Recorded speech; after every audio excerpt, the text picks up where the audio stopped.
हाँ जी बेटा, ब्रेक पूरा हो गया आपका? हाँ सर, ब्रेक पूरा हो गया।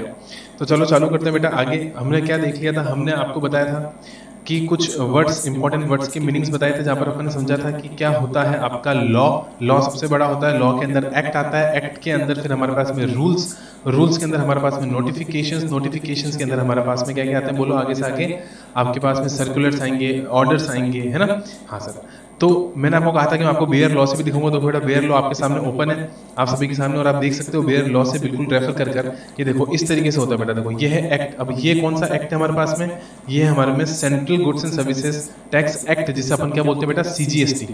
तो ये मेरे पास में मेरा CGST एक्ट है, ये मेरे पास मेरा CGST एक्ट है। और आप देख सकते हो मैंने बताया था ना, सबसे पहले क्या होता है बेटा? चैप्टर बिल्कुल अपनी किताब की तरह होता है, बिल्कुल बुक की तरह होता है। तो सबसे पहले क्या देखो, चैप्टर नंबर 1, फिर अपने पास में क्या है? चैप्टर नंबर 2, चैप्टर नंबर 3, जैसे अपनी बुक में होता है ना, बिल्कुल वैसे। चैप्टर नंबर 4, चैप्टर नंबर 5 दिख रहा है आपको? हाँ सर दिख रहा है। और बेटा चैप्टर के अंदर ये जो दे रखे ना, फर्स्ट, सेकंड, थर्ड, ये बेटा आपके सेक्शंस हैं।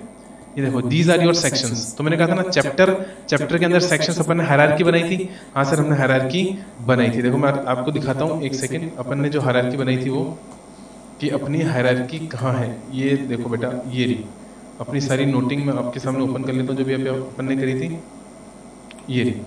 तो यहाँ मैंने आपको क्या बताया था? यहाँ मैंने आपको बताया था कि ये देखो, ये देखो, ये रहा बेटा। देखो सबसे पहले क्या था? चैप्टर्स, चैप्टर के बाद में क्या था? सेक्शन, सेक्शन के बाद में क्या था? सब सेक्शन, सब सेक्शन के बाद में क्या था? क्लॉजेज, और क्लॉजेज के बाद में क्या था? सब क्लॉजेज। यानी कि इसी सीक्वेंस के अंदर अपन को क्या है? एक्ट को समझ के चलना है, एक्ट को पढ़कर चलना है। और आप देखो बेटा यहाँ पर भी वही चीज आपको दिखाई दे रही है। सबसे पहले क्या है? चैप्टर, चैप्टर के अंदर क्या है? सेक्शंस, और फिर आगे आएंगे सब सेक्शंस। ये तो मैं आपको इंडेक्स दिखा रहा हूँ बेटा, है ना? अब मैं आपको लेके चलूँ अगर एक सेकंड के लिए बेटा किसी भी एक सेक्शन के ऊपर, तो आप खुद देखोगे और आप खुद उसे कहोगे समझ के कि हाँ सर बात तो सही है। चलो चलते हैं। ये रहा बेटा, देखो ये इस तरीके से चैप्टर 1। अब चैप्टर 1 का नाम क्या है? प्रिलिमिनरी। चैप्टर 1 का नाम क्या है? प्रिलिमिनरी। एकदम अच्छे से आपको समझ में आ रहा है? हाँ सर। उसके बाद देखो इसके अंदर 2 सेक्शन है। इस चैप्टर के अंदर कितने सेक्शन है? 2। सेक्शन नंबर 1 और सेक्शन नंबर 2। और ये देखो बेटा, ये देखो ये रहा सेक्शन नंबर 1। अब सेक्शन नंबर 1 का क्या होगा? हेडिंग। ये देखो ये सेक्शन नंबर 1 का हेडिंग है। और बेटा ध्यान रखना 99% एक्ट के अंदर, 99% एक्ट में सिर्फ CGST एक्ट की बात नहीं कर रहा हूँ। आप इनकम टैक्स एक्ट जाके देखोगे, आप कंपनीज एक्ट जाके देखोगे, आप पार्टनरशिप एक्ट जाके देखोगे, आप और कोई भी दूसरा एक्ट जाकर देखोगे, negotiable instrument act, sale of goods act, contract act, ये सब एक्ट आपके फाउंडेशन लेवल पर आते हैं, है ना? मर्केंटाइल लॉ के अंदर आप इसको पढ़कर चलते हो। उसी के अंदर बेटा सेक्शन नंबर 1, चाहे मैंने क्या बोला? किसी भी एक्ट की बात करूं, वो एक्ट जो आप पढ़कर आए हो फाउंडेशन लेवल पर, या जो एक्ट अब आप इंटर लेवल पर पढ़ने वाले हो, चाहे वो इनकम टैक्स एक्ट हो, चाहे वो आपका कंपनीज एक्ट हो, चाहे वो आपका ये GST का CGST एक्ट या IGST एक्ट हो, यहाँ पर भी सेक्शन नंबर 1 वही होगा जो उन एक्ट के अंदर होगा। यानी 99% एक्ट बेटा जितने भी होंगे, यानी मैं कानून की बात करूं तो कोई भी कानून होगा उसका सेक्शन नंबर 1 हमेशा क्या होगा? बोलो short title, extent and commencement. देखो क्या लिखा है? Short title, extent and commencement. बेटा यही होगा हर एक एक्ट का सेक्शन नंबर 1 हमेशा क्या होता है? शॉर्ट टाइटल, एक्सटेंट और कमेंसमेंट। सर इसका क्या मतलब है बेटा? शॉर्ट टाइटल मतलब कि CGST। देखो लॉन्ग टाइटल, कंप्लीट टाइटल क्या है आप अच्छे से जानते हो। कंप्लीट टाइटल है central goods and services tax act 2070। लेकिन आप ये भी बहुत अच्छी तरह से जानते हो मेरे दोस्त कि इसका शॉर्ट टाइटल क्या होता है? दिस एक्ट में भी called as CGST act. This is the short title. तो अगर मैं शॉर्ट टाइटल की बात करूंगा तो मैं इसे CGST एक्ट 2017 भी लिख सकता हूं। एक्सटेंट, एक्सटेंट का मतलब बेटा कि ये लॉ कहां तक लागू होगा। एक्सटेंट, स्कोप, ये लॉ पूरे इंडिया पर लागू होगा, एप्लीकेबल होगा। देखो लिखा हुआ है this it extends to the whole of India. पहले था except the state of Jammu and Kashmir, जैसे आप कॉन्ट्रैक्ट एक्ट में पढ़कर आते हो बेटा। अब नहीं है वो चीज, अब वो चीज हट गई। अब कोई जम्मू एंड कश्मीर को अलग नहीं रखा जाएगा, पूरे इंडिया पर एक साथ लगकर चलेगा हमारा ये CGST एक्ट। और थर्ड नंबर पे आता है बेटा कमेंसमेंट। क्या आता है? बोलो कमेंसमेंट। मतलब कि कब से कमेंस होगा? ये कब से कमेंस होगा, कब से लागू होगा? लागू, लागू अपन नहीं कहते कि साहब 1 तारीख से सबको हेलमेट पहनना है, 1 तारीख से बेटा ये हो जाएगा, वो हो जाएगा 1 तारीख से। तो 1 तारीख क्या है? वो डेट है जिस डेट से कोई भी चीज क्या होने वाली है? चालू होने वाली है, लागू होने वाली है। उसी तरीके से बेटा ये हमारा CGST एक्ट कब से लागू होगा? आप सभी को पता है बेटा 1 जुलाई 2017 वो तारीख थी। 1 जुलाई 2017 वो तारीख थी जिस तारीख को हमारे देश में GST आया। और यही दिन होता है जिस दिन हम CA डे भी सेलिब्रेट करते हैं। ठीक है दोस्त? हाँ सर, तो वही लिखा देखो बेटा, it shall come into force on such date as the central government by notification. By notification, बेटा ध्यान देना इन शब्दों के ऊपर। अभी देखो नोटिंग में मैंने आपको लिखवाया था, इधर आओ सारे बच्चे, मैंने आपको नोटिंग में क्या लिखवाया था? मैंने जहां आपको नोटिंग में लिखवाया था, ये देखो क्या लिखा हुआ है नोटिफिकेशन। नोटिफिकेशन में मैंने क्या लिखवाया था बेटा? नोटिफिकेशन में मैंने लिखवाया था कि इन सम सेक्शंस, कुछ सेक्शंस के अंदर the government preserves power to notify, the government preserves power to notify any changes और इंसर्शन ऑफ न्यू प्रोविजंस। यानी गवर्नमेंट अपने पास में क्या रख लेती है? पावर रख लेती है, प्रिजर्व कर लेती है। क्या प्रिजर्व कर लेती है? बोलो, पावर प्रिजर्व कर लेती है कोई भी फ्यूचर में नोटिफिकेशन लाने का। और वही देखो आपको साफ साफ सेक्शन नंबर 1 के अंदर वही चीज दिखाई दे रही है कि गवर्नमेंट ने सब सेक्शन 3, इसको क्या बोलते हैं बेटा? Sub section. देखो अब आपको अपने आप समझ में आएगी चीजें। ये क्या था? ये था सर हमारे पास में ये चीज क्या थी? Section number 1। ये क्या है? Sub section number 1, sub section number 2, sub section number 3। तो सब सेक्शन नंबर 3 के अंदर नोटिफिकेशन लाने की पावर गवर्नमेंट ने क्या कर ली? प्रिजर्व कर ली कि हम नोटिफिकेशन लाकर जो डेट बताएंगे उस तारीख से ये लागू माना जाएगा। और वो तारीख हम सभी जानते हैं बेटा, 1 जुलाई 2017। और उसके बाद मजे की बात, प्रोवाइजो, प्रोवाइडेड दैट, ये देखो बेटा शब्द आपको देखे देखे लग रहे होंगे। मैंने कहा था बेयर लॉ से आपको रेफर करवा के दिखाऊंगा, और वही चीज मैं यहाँ पर आपको करके दिखा रहा हूँ। बेयर लॉ से रेफर करके दिखा रहा हूँ कि देखो बेटा यहाँ पर क्या था? Provided that. इधर आओ, मैंने आपको बताया था कि कभी भी किसी सेक्शन, सब सेक्शन के नीचे, ये देखो कभी भी किसी सेक्शन या सब सेक्शन के नीचे आपको प्रोवाइडेड दैट ऐसे टर्म्स दिखाई दें, provided that, provided further that या प्रोवाइडेड ऑल्सो दैट, ऐसा अगर कुछ नजर आए तो समझ जाना कि वो क्या है? कोई एडिशनल कंडीशन या सिचुएशन वहां पर लगा रखी है। और देख लो वहां पर सेक्शन नंबर 1 के अंदर सब सेक्शन 3 के नीचे आपको क्या लिखा हुआ दिख रहा है? आपको लिखा हुआ दिख रहा है कि प्रोवाइडेड दैट डिफरेंट डेट्स में be appointed for different provisions of this act. बेटा पूरा का पूरा कानून एक साथ नहीं आता, धीरे धीरे कर कर लेकर आते हैं। बहुत सारे प्रोविजन ऐसे होते हैं जो उसी टाइम पर हम अप्लाई नहीं कर सकते। मेन कानून तो ले आएंगे, लेकिन कानून के अंदर बहुत सारी प्रावधान, बहुत सारे प्रोविजंस ऐसे होते हैं जिन्हें हम फ्यूचर में लेकर आते हैं। वही चीज यहाँ पर उन्होंने क्या करी? कंडीशन लगा दी। तो पहले क्या बोला सब सेक्शन नंबर 3 में कि जो डेट हम बताएंगे उस तारीख से कानून आ जाएगा, लेकिन नीचे कंडीशन लगा के क्या बोला कि पूरा कानून नहीं आएगा, कुछ चीजें ऐसी हैं जो हम डेट बताएंगे उस तारीख से आएंगी। ये उन्होंने क्या डाल दिया? प्रोवाइजो डाल दिया। ठीक है बेटा, अपन सब पढ़ने वाले, ये सारी चीजें बहुत डिटेल में पढ़ने वाले। अभी मैं सिर्फ आपको रेफर करके दिखा रहा हूँ कि प्रोवाइजो क्या होता है, कैसा दिखता है, बेयर लॉ में वो चीज कैसी दिखाई देती है। मैं आपको ये दिखाने की कोशिश कर रहा हूँ, ये बताने की कोशिश कर रहा हूँ कि बेयर लॉ में वो चीज कैसे दिखाई देगी, सेक्शन क्या होता है, सब सेक्शन क्या होता है। अब आप कहोगे सर क्लॉज दिखाओ। क्लॉज दिखाने से पहले मैं आपको एक चीज और दिखाना चाहता हूँ बेटा। सेक्शन नंबर 2 देखो एक बार, ये है सेक्शन नंबर 2। क्या लिखा हुआ है? डेफिनेशंस। बेटा मैं वापस से एक ही बात बोलूंगा, 99% कानूनों के अंदर, एक्ट के अंदर, चाहे वो इनकम टैक्स एक्ट हो, पार्टनरशिप एक्ट हो, कंपनीज एक्ट हो, आपका खुद का ये सीजीएसटी एक्ट जो जीएसटी आप पढ़ रहे हो बेटा वो हो, कोई सा भी कानून हो, सेक्शन नंबर 2 हमेशा क्या होगा बताओ? सेक्शन नंबर 2 99% केसेस में बेटा डेफिनेशंस ही होंगी। सर डेफिनेशंस की क्या जरूरत होती है? मैं आपको एक छोटा सा एग्जांपल देता हूँ, एक छोटा सा एग्जांपल बेटा मैं आपको देता हूँ। मैं आपसे कहता हूँ कि दोस्त आप ये समझो कि आपका बेटा घर है और आपके घर में आपके पापा जी ने एक नियम बना रखा है। आपके घर में आपके पापा जी ने क्या बना रखा है बेटा? एक नियम बना रखा है। और पापा जी ने बोला है साहब कि हमारे यहाँ पर हमारे यहाँ पर फैमिली के अंदर एक वर्ड है बेटा जिसको बोलते हैं डेड लाइन। क्या बोलते हैं? Dead line. ये एक वर्ड है। अब आपके पापा जी ने बोल रखा है कि डेडलाइन का क्या मतलब होता है। आपके पापा जी ने आपके परिवार के अंदर, आपकी फैमिली के अंदर डेडलाइन का मतलब बता रखा है, और उन्होंने डेडलाइन का मतलब बता रखा है 9 PM। क्या बता रखा है? 9 PM। 9 बजे तक हर इंसान घर में आ जाना चाहिए। ये डेडलाइन है आपके घर की। अब आपके घर का अगर मैं डेडलाइन का मतलब आपसे पूछूंगा तो आप मेरे को क्या बताओगे? सर हमारे यहाँ पे डेडलाइन का मतलब होता है 9 PM, यानी 9 बजे तक हर बच्चा घर में नजर आना चाहिए। 9 बजे बाद जो भी आएगा बेटा उससे सवाल जवाब पूछा जाएगा और हो सकता है उसको डांट भी लगा दी जाए कि भाई लेट क्यों गए आप, 9 बजे तक आना है मतलब आना है। पेनल्टी लगा सकते हैं उसके ऊपर। मेरी बात समझ रहे हो आप? हाँ, उसकी इसकी पॉकेट मनी कट कर देंगे, या कोई भी चीज है बेटा, सवाल जवाब तो होंगे कि कहाँ लेट हो गए थे, कैसे लेट हो गए थे, यानी पूरी इंक्वायरी बैठेगी बेटा अगर आप 9 बजे बाद आते हो तो ये डेडलाइन वर्ड का मतलब आपके घर के लिए क्या है? 9 PM। बेटा हो सकता है कि आपके पड़ोसी के घर के लिए इसी वर्ड का मतलब हो 7 PM, हो सकता है उसके पड़ोसी के लिए इसी वर्ड का मतलब हो बेटा 8 PM, और हो सकता है बेटा उसी पड़ोसी के लिए, आगे से आगे मैं कह रहा हूं हर घर में अलग होगा डेडलाइन का मतलब। हो सकता है किसी घर के अंदर डेडलाइन का मतलब हो 12 PM, यानी रात के 12 बजे से पहले आपको आना ही आना है, हालांकि 12 AM हो जाता है वो। बोलो हाँ कि ना? हाँ सर। कहने का तात्पर्य क्या है? कहने का तात्पर्य यह है कि हर एक इंसान के लिए, हर एक घर के लिए डेडलाइन वर्ड का मतलब क्या है? अलग। बेटा बिल्कुल उसी तरह से, बिल्कुल उसी तरह से कानून के अंदर भी हर शब्द का मतलब हर कानून के अंदर अलग अलग होता है। क्या बोला मैंने? हर कानून के अंदर हर शब्द का मतलब अलग अलग होता है। अच्छा सर, और वो मतलब हर कानून के सेक्शन नंबर 2 के अंदर समझाया जाता है। हर कानून के सेक्शन नंबर 2 के अंदर वो मतलब, वो मीनिंग उस वर्ड का समझाया जाता है।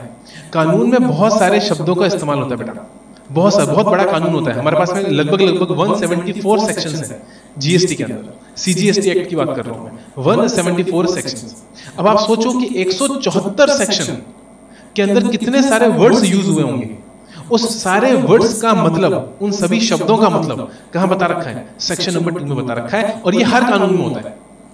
गवर्नमेंट नहीं चाहती, लॉ मेकर्स जिन्होंने कानून बनाया उनको क्या बोलते हैं? Law maker. तो लॉ मेकर नहीं चाहता साहब कि आप अपने मन से मतलब निकालो या डिक्शनरी मतलब रेफर करो। वो चाहता है कि जो मतलब मैंने बताया वही मतलब माना जाएगा। तो इसलिए वो क्या करता है? उस शब्द का मीनिंग क्या कर देता है? बोलो, डिफाइन कर देता है। और बोलो कहां डिफाइन कर देता है बेटा? सेक्शन नंबर 2 में डिफाइन कर देता है। बहुत सिंपल सी बात है। वो नहीं चाहता कि हम हमारे मन से अजम्पशन लें, वो नहीं चाहता कि अजम्पशन लगाओ, क्योंकि हर इंसान बेटा क्या करेगा? अपनी अजम्पशन लगाएगा और अपना फायदा देखेगा। वो देखेगा साहब कैसे मैं टैक्स को बचाऊं, वो कहेगा साहब नहीं मैं तो इसका मतलब ये मानता हूं ताकि टैक्स ना लगे। कोई कहेगा नहीं मैं तो इसका मतलब ये मानता हूं, कोई तीसरा बंदा कहेगा नहीं मैं तो इस शब्द का मतलब ये मानता हूं। सब अपने हिसाब से क्या करेंगे? उसका मतलब निकालेंगे, काम नहीं चलेगा। तो इसलिए लॉ मेकर जो कानून बनाते हैं वो क्या करते हैं बेटा? हर शब्द का मतलब क्या करते हैं? डिफाइन कर देते हैं। बोलो क्या कर देते हैं? डिफाइन कर देते हैं। और डिफाइन कहां कर देते हैं? सेक्शन नंबर 2 के अंदर। तो सेक्शन नंबर 2 के अंदर सभी शब्दों का मतलब क्या कर दिया जाता है बेटा? डिफाइन कर दिया जाता है। चाहे मैंने बोला ना, चाहे ये एक्ट हो, चाहे कोई दूसरा एक्ट हो आपका, चाहे बेटा कंपनीज एक्ट हो, पार्टनरशिप एक्ट हो, कोई सा भी कानून आप देख सकते हो खोलकर। बेयर एक्ट खोलना उसका, आपको गूगल पे मिल जाएगा, आप गूगल से डाउनलोड करके देख सकते हो। जाके सेक्शन नंबर 2 देखना, आपको वहां पर डेफिनेशंस ही मिलेंगी। गारंटी है 99% केसेस में आपको क्या मिलेंगी? डेफिनेशन ही मिलेंगी। बोलो हाँ कि ना? हाँ सर, ये तो बात समझ में आपकी आ गई। अब बेटा मैं आपको आगे चलते हैं, और ये मेरे को आपको रेफर करके बताना था। सर और कुछ बच गया क्या? हाँ सर, वो क्लॉजेस तो आपने दिखाई नहीं अभी तक। लो बेटा मैं आपको क्लॉज भी दिखा देता हूँ। कोई सा भी मैं आपके सामने अभी सेक्शन ओपन करूंगा उसमें क्लॉजेस भी आ जाएंगे, सो डोंट वरी। एक सेकंड बेटा, कोई एक अच्छा सा सेक्शन ओपन कर लूँ बड़ा सा, जिसके अंदर आपको सब मिल जाए। हाँ सर, बड़ा सा कोई सेक्शन चल, हाँ ये लो बेटा, सेक्शन नंबर 9। अब अभी दिमाग नहीं लगाना सेक्शन नंबर 9 क्या है क्या नहीं है, मैं सब पढ़ाऊंगा। अभी तो आप सिर्फ ये देखो कि ये सेक्शन नंबर 9 था, ये सेक्शन नंबर 9 की क्या है बेटा? हेडिंग। ये सेक्शन नंबर 9 ये क्या है? Sub section number 1। और देखो इसमें क्या लिखा हुआ है? May be notified. ठीक है, ये देखो एज मे बी प्रिस्क्राइब्ड लिखा हुआ दिख रहा है, एज मे बी प्रिस्क्राइब्ड। मैंने बताया था ना रूल्स। देखो मेरी नोटिंग के अंदर रूल्स में आओ बेटा, मेरी नोटिंग के अंदर आप आओ और देखो रूल्स। और रूल्स में मैंने आपको क्या लिखवाया था? मैंने जहां नोटिंग करवाई थी उसके अंदर मैंने आपको रूल्स में लिखवाया था कि ये रहा बेटा, देखो ये रहा। मैंने क्या लिखा था? The procedural part of any section, sub section, clause और sub clause is prescribed separately through rules. और प्रेस्क्राइब्ड सेपरेटली में वर्ड्स का कैसे? एज में बी प्रेस्क्राइब्ड। ये देखो ये आपको यहां लिखा हुआ मिल रहा है, एज में बी प्रेस्क्राइब्ड। ये रहा, एज में बी प्रेस्क्राइब्ड। हाँ के ना? हाँ सर, आई होप बेटा आपको अब चीज समझ में आई होगी, क्योंकि प्रेस्क्राइब जहां पर लिखा है तो कहां जाकर चेक कर रहा है? रूल्स में जाकर चेक कर रहा है। और एज में भी नोटिफाई जहां पर लिखा हुआ है वहां पर नोटिफिकेशन गवर्नमेंट लेकर आएगी, तो हमें क्या जाकर चेक करना है? नोटिफिकेशन जाकर चेक करना है। ठीक है? हाँ सर। और सर वो बताओ ना सर, क्लॉजेस मैं दिखाता हूँ ना बेटा, आप टेंशन क्यों ले रहे हो? बिल्कुल दिखाता हूँ मैं आपको क्लॉज भी दिखाऊंगा, मैं आपको सब क्लॉज भी दिखाऊंगा। इधर आओ मेरे ये लो बेटा, ये आ जाओ। ये देखो ये सेक्शन कौन सा है? सारे बच्चे मेरे साथ देखेंगे, सेक्शन कौन सा है? सेक्शन नंबर 10 है सर। कुछ तो लिखा हुआ है कंपोजिशन लेवी, भाई हम नहीं जानते क्या होता है, मैं आपको सब सिखाऊंगा। ठीक है, अभी तो आप सिर्फ ये देखो सेक्शन नंबर 10 है। हाँ, ये उसका कौन सा सेक्शन है? सर ये उसका सब सेक्शन है, और सब सेक्शन 1 है। हाँ सर, सेक्शन नंबर 10 का सब सेक्शन 1। ये कौन सा है बेटा? ये सेक्शन नंबर 10 का सब सेक्शन 2। और मैंने कहा था ना सब सेक्शन के अंदर, इधर देखो मैंने बेटा ये डायग्राम बनाया था, इस पे फोकस करना। देखो सबसे पहले क्या था, ऊपर ऊपर चैप्टर्स, चैप्टर्स के बाद सेक्शंस, सेक्शंस के बाद सब सेक्शंस, और सब सेक्शन के बाद क्लॉजेस। तो ये अपना क्या चल रहा है, ये अपना सेक्शन चल रहा है, सेक्शन 10। ये किसी ना किसी चैप्टर के अंदर आ रहा होगा, हाँ सर, ये किसी ना किसी चैप्टर के अंदर आ रहा होगा। उसके बाद अपन किस पर आ गया, सब सेक्शन। सब सेक्शन कौन सा हो गया, 2। अब सब सेक्शन के बाद मैंने क्या लिखवाया था, देखो क्लॉजेस। सब सेक्शन के बाद मैंने क्या लिखवाया था, क्लॉजेस लिखवाया था। और वही क्लॉजेस देखो बेटा, अब आपको यहाँ दिखाई देंगे, ये देखो, इनको क्लॉजेस बोलते हैं बेटा। Clause A, clause B, clause C, clause D, clause E, और फिर देखो नीचे प्रोवाइडेड दैट दिखाई दिया, इसको बोलते हैं प्रोवाइजो, इसको बोलते हैं प्रोवाइजो। अभी एकदम आई होप बहुत क्लियर हुआ होगा, चीजें बहुत साफ दिखाई दे रही होंगी आपको कि हाँ हमें एक्ट कैसे पढ़ना है और एक्ट किस तरह से, एक्ट की हायरार्की क्या है। मैंने आपको क्या नोट करवाई थी बेटा, एक्ट की हायरार्की, कि एक्ट किस तरह से टूटता है। सबसे पहले चैप्टर आते हैं, फिर चैप्टर के अंदर क्या आते हैं, सेक्शन आते हैं, सेक्शन के अंदर सब सेक्शन आते हैं, सब सेक्शन के अंदर क्लॉजेस आते हैं, और कभी कभी बेटा ए का और अंदर चला जाता है वो, और वो कहलाता है आपका सब क्लॉज। प्रोवाइजो किसे कहते हैं वो भी मैंने दिखाया, प्रोवाइडेड दैट, अगर कई कंडीशन लगानी है तो प्रोवाइडेड दैट मिलेगा। बाय नोटिफिकेशन या एज द केस में भी ऐसा करके लिख रखा है तो इसका मतलब है कि नोटिफिकेशन लेकर आएंगे। रूल्स में कब जाना है, जहां लिखा एज में प्रिस्क्राइब लिखा हो तो रूल्स में जाना है। अब सर्कुलर से, तो सर्कुलर तो बेटा मैं आपको बहुत सारे वैसे भी पढ़ाने वाला हूं आने वाले चैप्टर्स के अंदर, तो वहां मैं आपको दिखा दूंगा कि सर्कुलर्स कैसे होते हैं और ऑर्डर्स कैसे होते हैं। ठीक है, हाँ सर ठीक है, अभी के लिए बहुत है, हाँ सर अभी के लिए बहुत है, हमने पूरा रेफर कर लिया और हमने पूरा समझ भी लिया। अब बेटा अपन क्या करेंगे, अब अपन आगे चलेंगे, हाँ सर, और आगे चल के अपन कुछ चीजें समझने की कोशिश करते हैं। और मुझे बताना, आपको क्या बताना था, गुड्स का मतलब बताना था, क्योंकि मैंने कहा था सर्विसेज का मतलब याद करो, आर्टिकल याद करो बेटा, आर्टिकल नंबर 366 26A के अंदर क्या लिखा हुआ था, आर्टिकल नंबर 366 26A में लिखा हुआ था कि सर्विसेज का मतलब होगा एनीथिंग अदर देन गुड्स। और मैंने आपको बोला था कि अगर हम गुड्स का मतलब समझ लें, क्या बोला था कि अगर हम गुड्स का मतलब समझ लें तो अपने आप हमें क्या समझ में आ जाएगा, बोलो बोलो बोलो, कि सर्विसेज क्या है, क्योंकि जो गुड्स नहीं है वो सर्विसेज है। पक्का, हाँ जी सर पक्का। अब देखो मैंने कहा साहब कि गुड्स का मतलब क्या होगा, उसके पहले आप ये देखो कि हमारे पास में हम जो पढ़ने वाले हैं वो क्या पढ़ने वाले हैं। सर हम तो जीएसटी पढ़ने वाले हैं, आपने तो कहा था जीएसटी पढ़ेंगे, अरे बिल्कुल सही, हम तो जीएसटी पढ़ने वाले हैं। सारे बच्चे मुझे जीएसटी की फुल फॉर्म बताओगे, हाँ सर जीएसटी की फुल फॉर्म होती है goods and services, goods and services tax, goods and services tax. किसी को कोई प्रॉब्लम यहां तक? नहीं सर कोई प्रॉब्लम नहीं है, ये तो बिल्कुल सिंपल सी बात है, गुड्स एंड सर्विसेज टैक्स। बेटा मुझे सारे बच्चे बताएंगे क्या टैक्स का मतलब हम ऑलरेडी समझ चुके हैं क्या?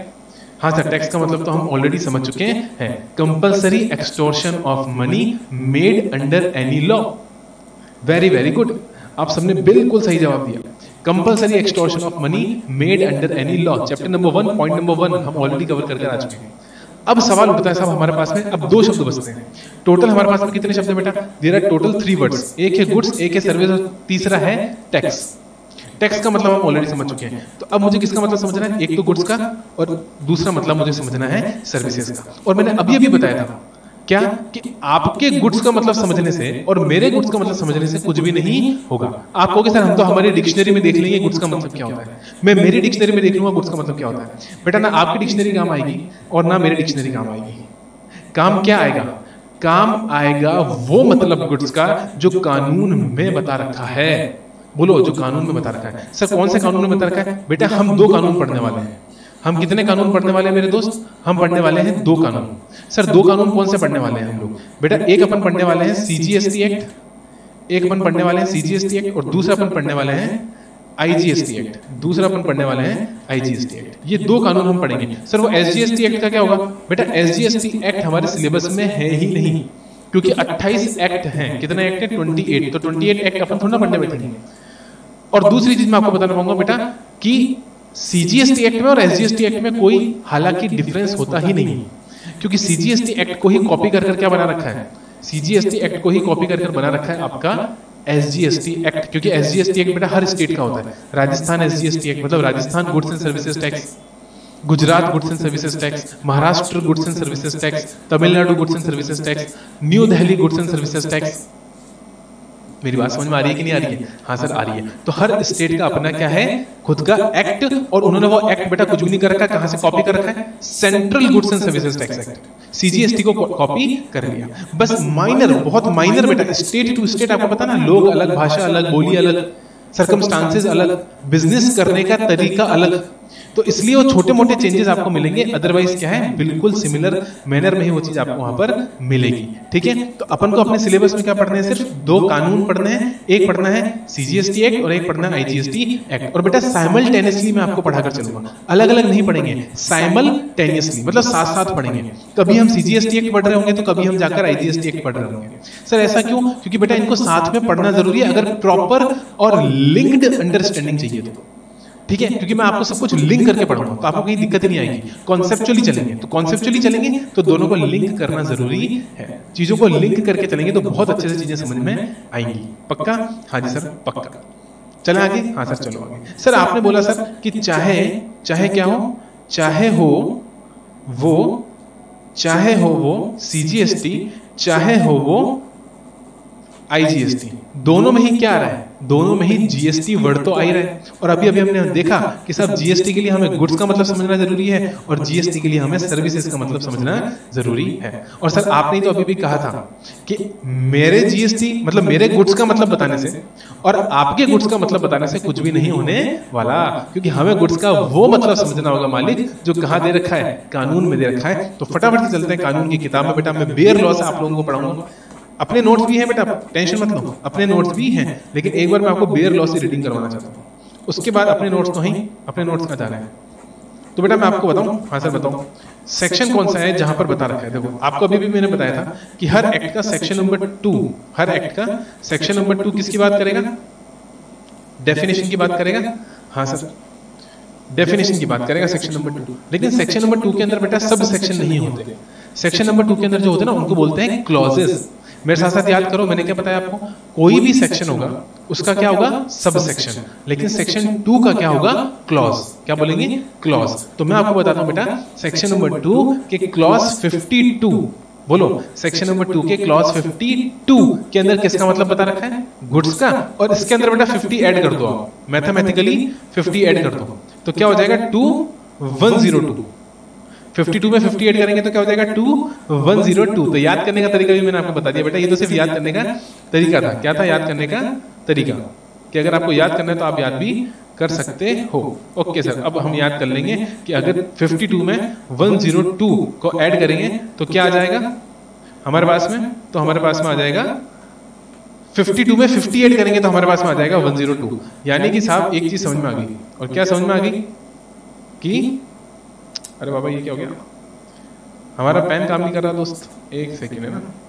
हाँ तो आप तो इतना ध्यान रखो कि सेक्शन नंबर 2 क्लॉज 52 गुड्स के लिए है, जो जहां पर गुड्स की डेफिनेशन दे रखी है, और सेक्शन नंबर 2 क्लॉज 102 वो है जहां पर किसकी डेफिनेशन दे रखी है, सर्विसेज की डेफिनेशन दे रखी है। ठीक है सर? हाँ तो फटाफट से चलो सर आप, और हमें दिखाओ 52।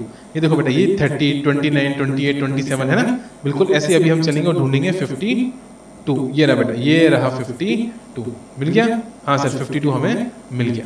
अब देखो बेटा 52, और मेरे साथ साथ रीड करेगा, कोई भी बच्चा आगे नहीं चलेगा, सारे बच्चे मेरे साथ साथ रीड कर कर चलेंगे। Section number 2 clause number 52, section number 2 clause number 52 किसकी डेफिनेशन दे रखी है, गुड्स की डेफिनेशन दे रखी है। जो डेफिनेशन दे रखी है वही डेफिनेशन माननी पड़ेगी आपको भी, मेरे को भी, और पूरे भारत को, क्योंकि यही कानून में लिखी हुई है। तो बेटा मेरे साथ साथ पढ़ेंगे, आगे कोई भी बच्चा नहीं चलेगा। मैंने बोला साहब goods means every kind of movable property, बस आगे कोई बच्चा नहीं पढ़ेगा, सारे बच्चे यहीं के रुक जाएंगे दोस्त, आगे कोई बच्चा नहीं पढ़ेगा। क्या बोला मैंने? Goods means every kind of movable property. मैं इसको मार्क कर देता हूं, goods means every kind of movable property, बस आगे नहीं पढ़ना। मुझे बताओ सर मूवेबल प्रॉपर्टी किसको बोलते हैं? बेटा इतना तो आप में कॉमन सेंस होना जरूरी है।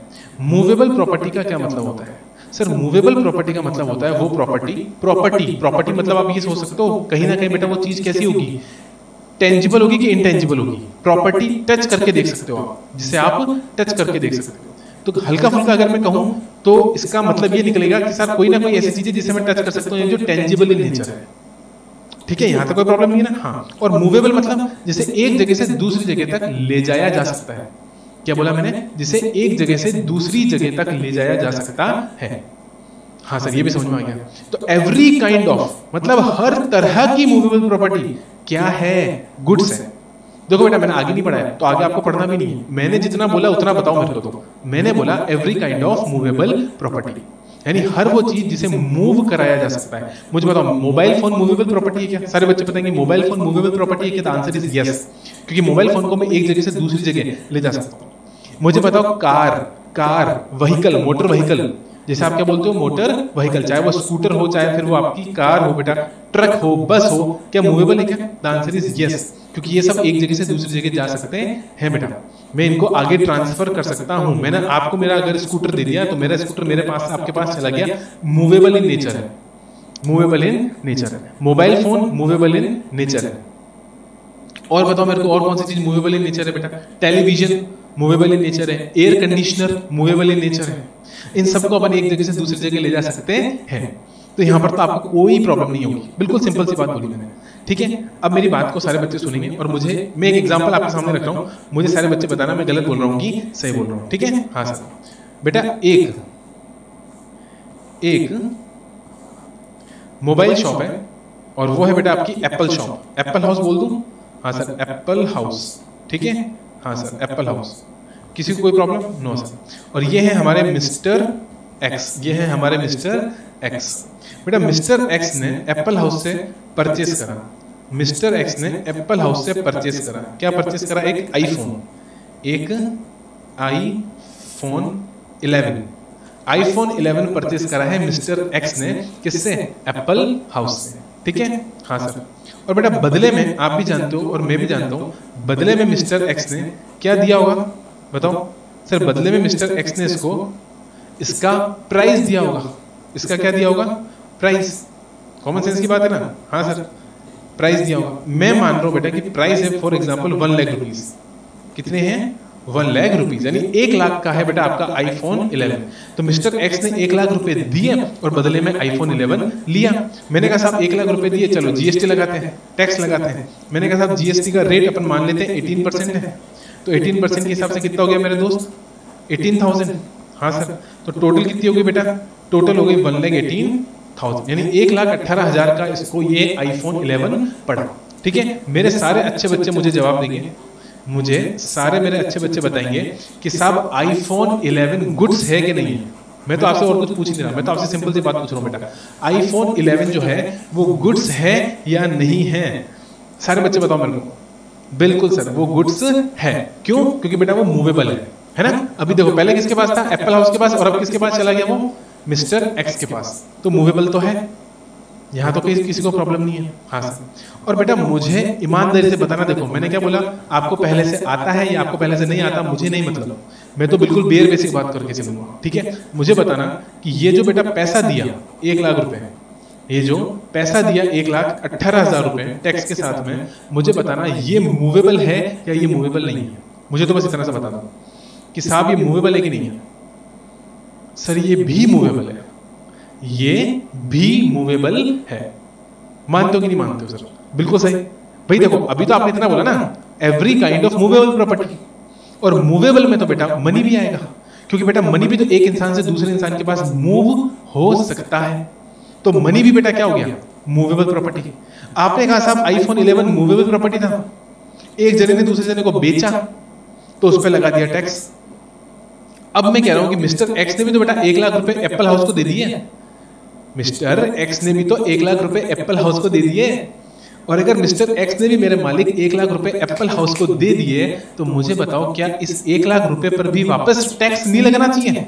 क्योंकि ये भी तो गुड्स है, ये भी तो मूवेबल प्रॉपर्टी है। भाई आपने कहा था गुड्स एंड सर्विसेज टैक्स, तो टैक्स लगाएंगे गुड्स पर, टैक्स लगाएंगे सर्विसेज पर, जीएसटी।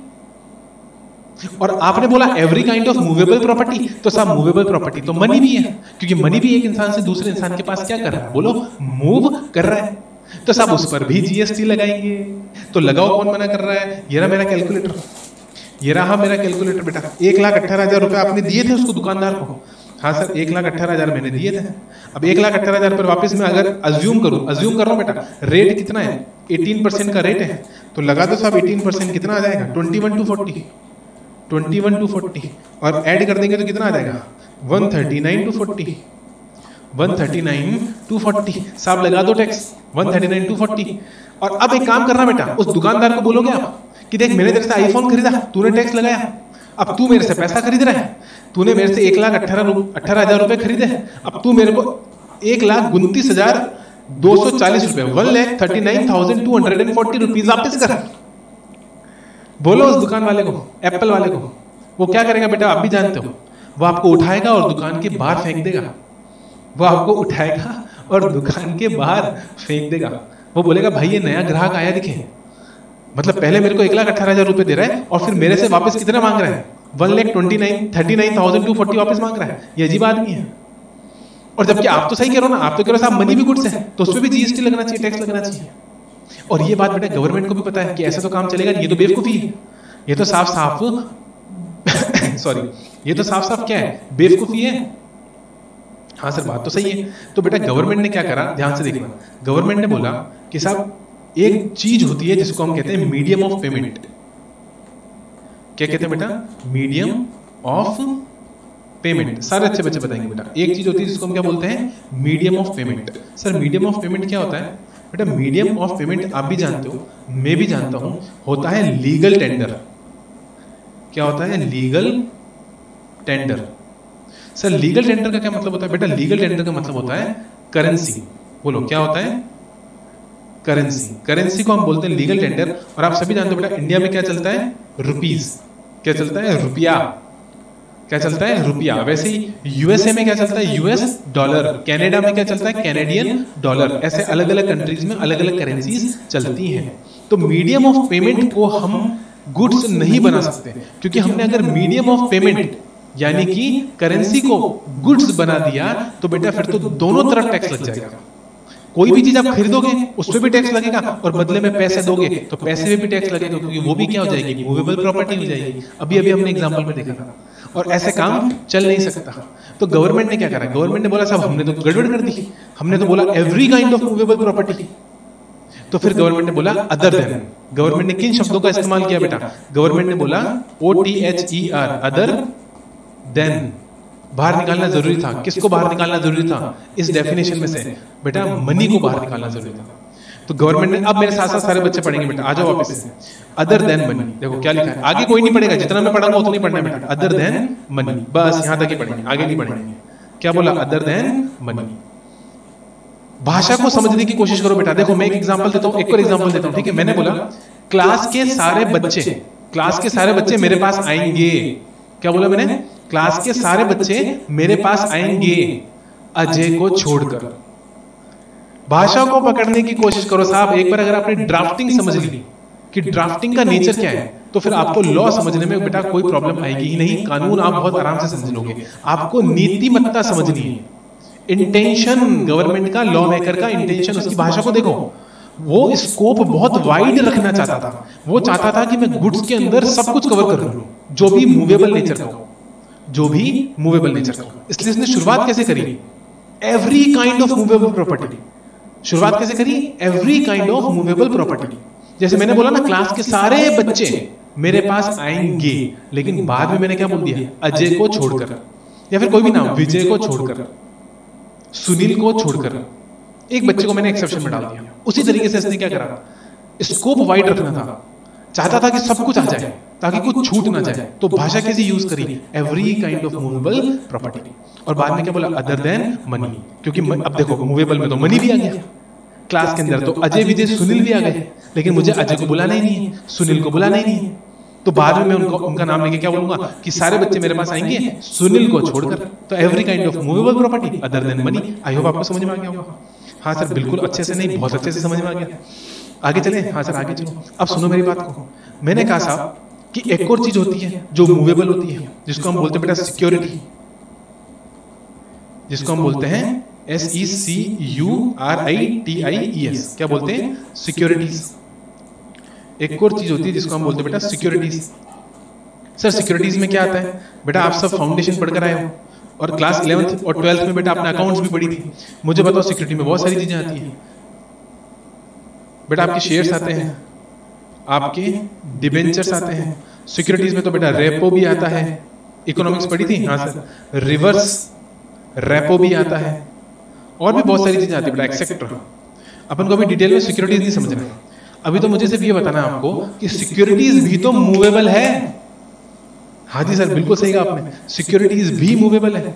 और बेटा अगर सिक्योरिटीज भी मूवेबल है तो आपको मैं बताना चाहूंगा कि सिक्योरिटीज पर ऑलरेडी एक टैक्स लगता है बेटा, सिक्योरिटीज पर ऑलरेडी एक टैक्स लगता है जिसको बोलते हैं सिक्योरिटीज ट्रांजैक्शन टैक्स। क्या बोलते हैं? एसटीटी।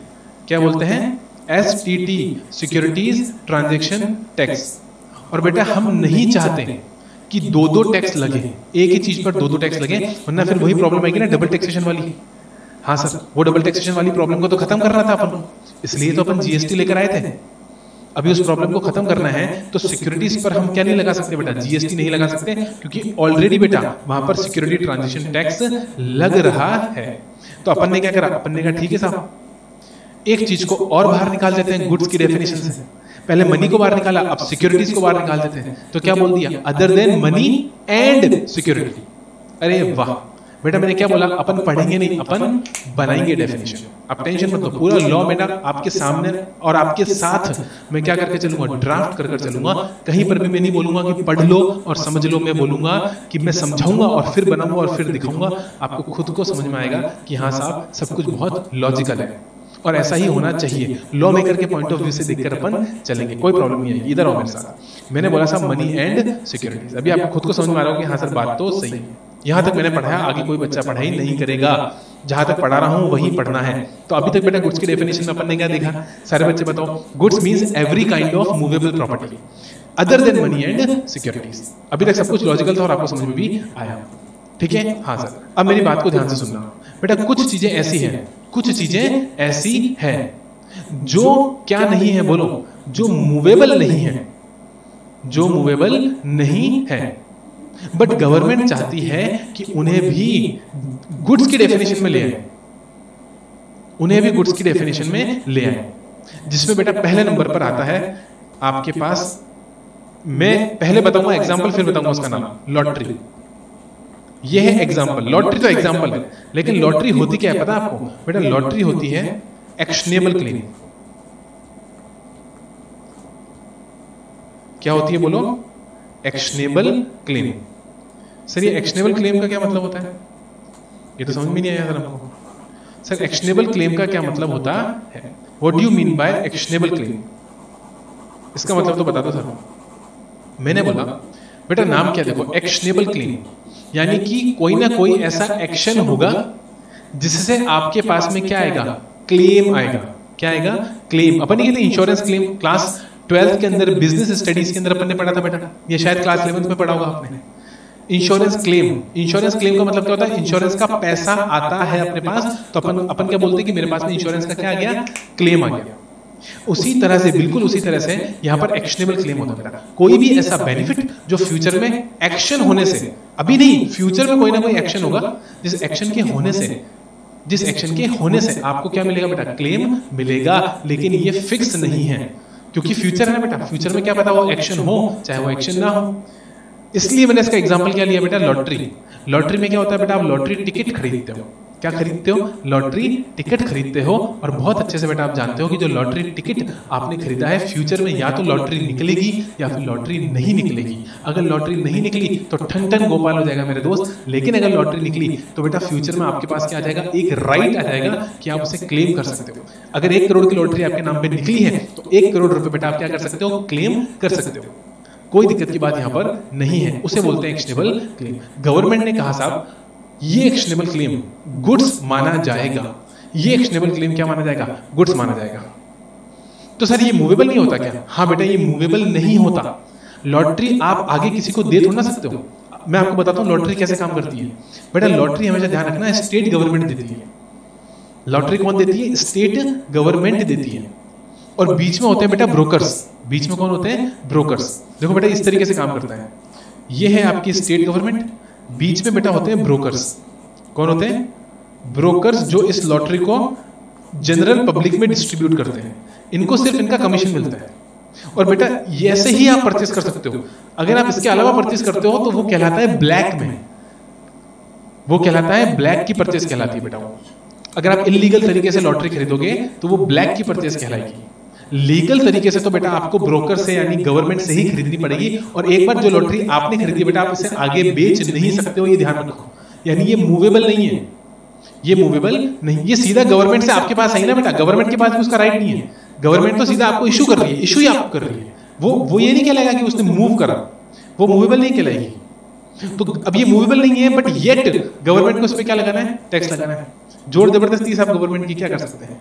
अब गवर्नमेंट को इस पे जबरदस्ती टैक्स लगाना है तो गवर्नमेंट क्या करेगी, गवर्नमेंट बोलेगी साहब कि हम लॉटरी को बना देंगे गुड्स, और गुड्स की डेफिनेशन में लिख देंगे बट इंक्लूड्स, क्या लिख देंगे, इंक्लूड्स, माना जाएगा। इंक्लूड्स का मतलब क्या होता है, माना जाएगा, है नहीं लेकिन हम मान रहे हैं। शब्दों का खेल है साहब, सारा खेल किसका है, शब्दों का। गवर्नमेंट ने बोला goods means every kind of movable property other than money and securities but includes actionable claim. Government ने उसमें एक्शनेबल क्लेम को क्या कर लिया मेरे दोस्त, गवर्नमेंट ने उसमें एक्शनेबल क्लेम को इंक्लूड कर लिया। गवर्नमेंट ने उसमें एक्शनेबल क्लेम को क्या कर लिया, बोलो, इंक्लूड कर लिया। आई होप बेटा आपको बहुत अच्छे से चीज समझ में आएगी नहीं। हाँ सर ये चीज तो हमको समझ में आ गई। और यही देखो बेटा मेरे साथ साथ आप रीड करोगे, मैं आपको दिखाता हूं। बट इंक्लूड्स, देखो क्या लिखा है, बट इंक्लूड्स एक्शनेबल क्लेम। बेटा अलग से इंक्लूड करने की क्या जरूरत थी, अगर ये चीज मूवेबल होती तो सोच के देखो, ये लिखने की जरूरत ही नहीं थी क्योंकि आप ऑलरेडी लिख चुके हो क्या, every kind of movable property. और जब आपने लिख दिया every kind of movable property तो भैया अलग से बताने की क्या जरूरत है फिर, एक्शनेबल क्लेम। अलग से बताने की क्या जरूरत है फिर, एक्शनेबल क्लेम। आप अलग से बता रहे हो, इसका मतलब यही है कि आप अलग से उसे इंक्लूड करना चाहते हो, अदरवाइज वो इंक्लूड नहीं होता। तो इसलिए गवर्नमेंट ने अलग से लिखा बट इंक्लूड्स एक्शनेबल क्लेम्स। यहां तक कोई समस्या किसी को नहीं सर, यहां तक हमें कोई समस्या नहीं है, हमें सब कुछ अच्छे से समझ में आ गया। अब मेरी बात को ध्यान से सुनना। मैंने कहा कि एक है बेटा एग्रीकल्चरलिस्ट, किसान। कौन है, किसान। मैं लिख दूं यहां पे, हाँ सर,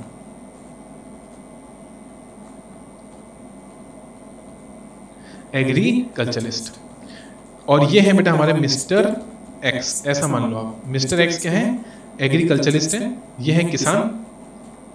और इनके पास में बेटा एक खेत है, खेत, एग्रीकल्चरल लैंड। क्या है, बोलो, एग्रीकल्चरल लैंड, ठीक है, हाँ सर। और बेटा इस एग्रीकल्चरल लैंड के ऊपर क्रॉप उग रही है, फसल उग रही है। सर किसकी फसल है, मैं कहता हूं बेटा फसल है तंबाकू की, टबैको, टबैको क्रॉप। किसकी क्रॉप है, बोलो, टबैको की क्रॉप। कोई दिक्कत यहां तक नहीं सर, अभी क्या दिक्कत होगी, अभी तो आप एग्जाम्पल पढ़ा रहे हो, एग्जाम्पल में कौन सी दिक्कत होगी, कोई दिक्कत नहीं है। अब मेरी बात को ध्यान से सुनना। मैंने कहा साहब सामने की तरफ है मिस्टर वाई, सामने की तरफ कौन है बेटा, मिस्टर वाई। और मिस्टर वाई पता है कौन है बेटा, mister Y businessman. Mister Y कौन है, मिस्टर वाई एक बिजनेसमैन है, ठीक है, हाँ सर, ठीक है। मिस्टर वाई ने मिस्टर एक्स को बोला कि मुझे ये टबैको की क्रॉप चाहिए। क्या बोला, मुझे ये टबैको की क्रॉप चाहिए। मैं ये तंबाकू लीव्स, टबैको लीव्स होती है बेटा, क्या होती है, पत्तियां, टबैको की पत्तियां होती है, वही फसल होती है, टबैको लीव्स। तो उन्होंने बोला साहब मेरे को टबैको लीव्स चाहिए, लेकिन अगर मैं ये टबैको लीव्स तुमसे खरीदूंगा, अगर मैं ये टबैको लीव्स तुमसे खरीदूंगा, हे किसान, अगर ये टबैको लीव्स मैं तुमसे खरीदूंगा तो मुझे इस पर टैक्स देना पड़ेगा, मुझे इस पर जीएसटी देना पड़ेगा बेटा। ये मैं आगे आपको पढ़ाऊंगा कि क्यों जीएसटी लगता है, कैसे लगता है, सब पढ़ेंगे अपन, बिल्कुल टेंशन मत लो। अभी के लिए तो सिर्फ 2 मिनट के लिए समझो कि ऐसा है, ऐसा कानून है, 2 मिनट के लिए मान लो, ठीक है, मैं दिखा दूंगा आपको, क्योंकि मुझे अभी एक कॉन्सेप्ट आपको समझाना है। तो मैंने बोला कि बिजनेसमैन ने क्या बोला किसान को कि साहब अगर मैं तेरे से क्रॉप खरीदूंगा, डायरेक्ट क्रॉप खरीदूंगा, तो मेरे पे क्या लगेगा बेटा, टैक्स लगेगा।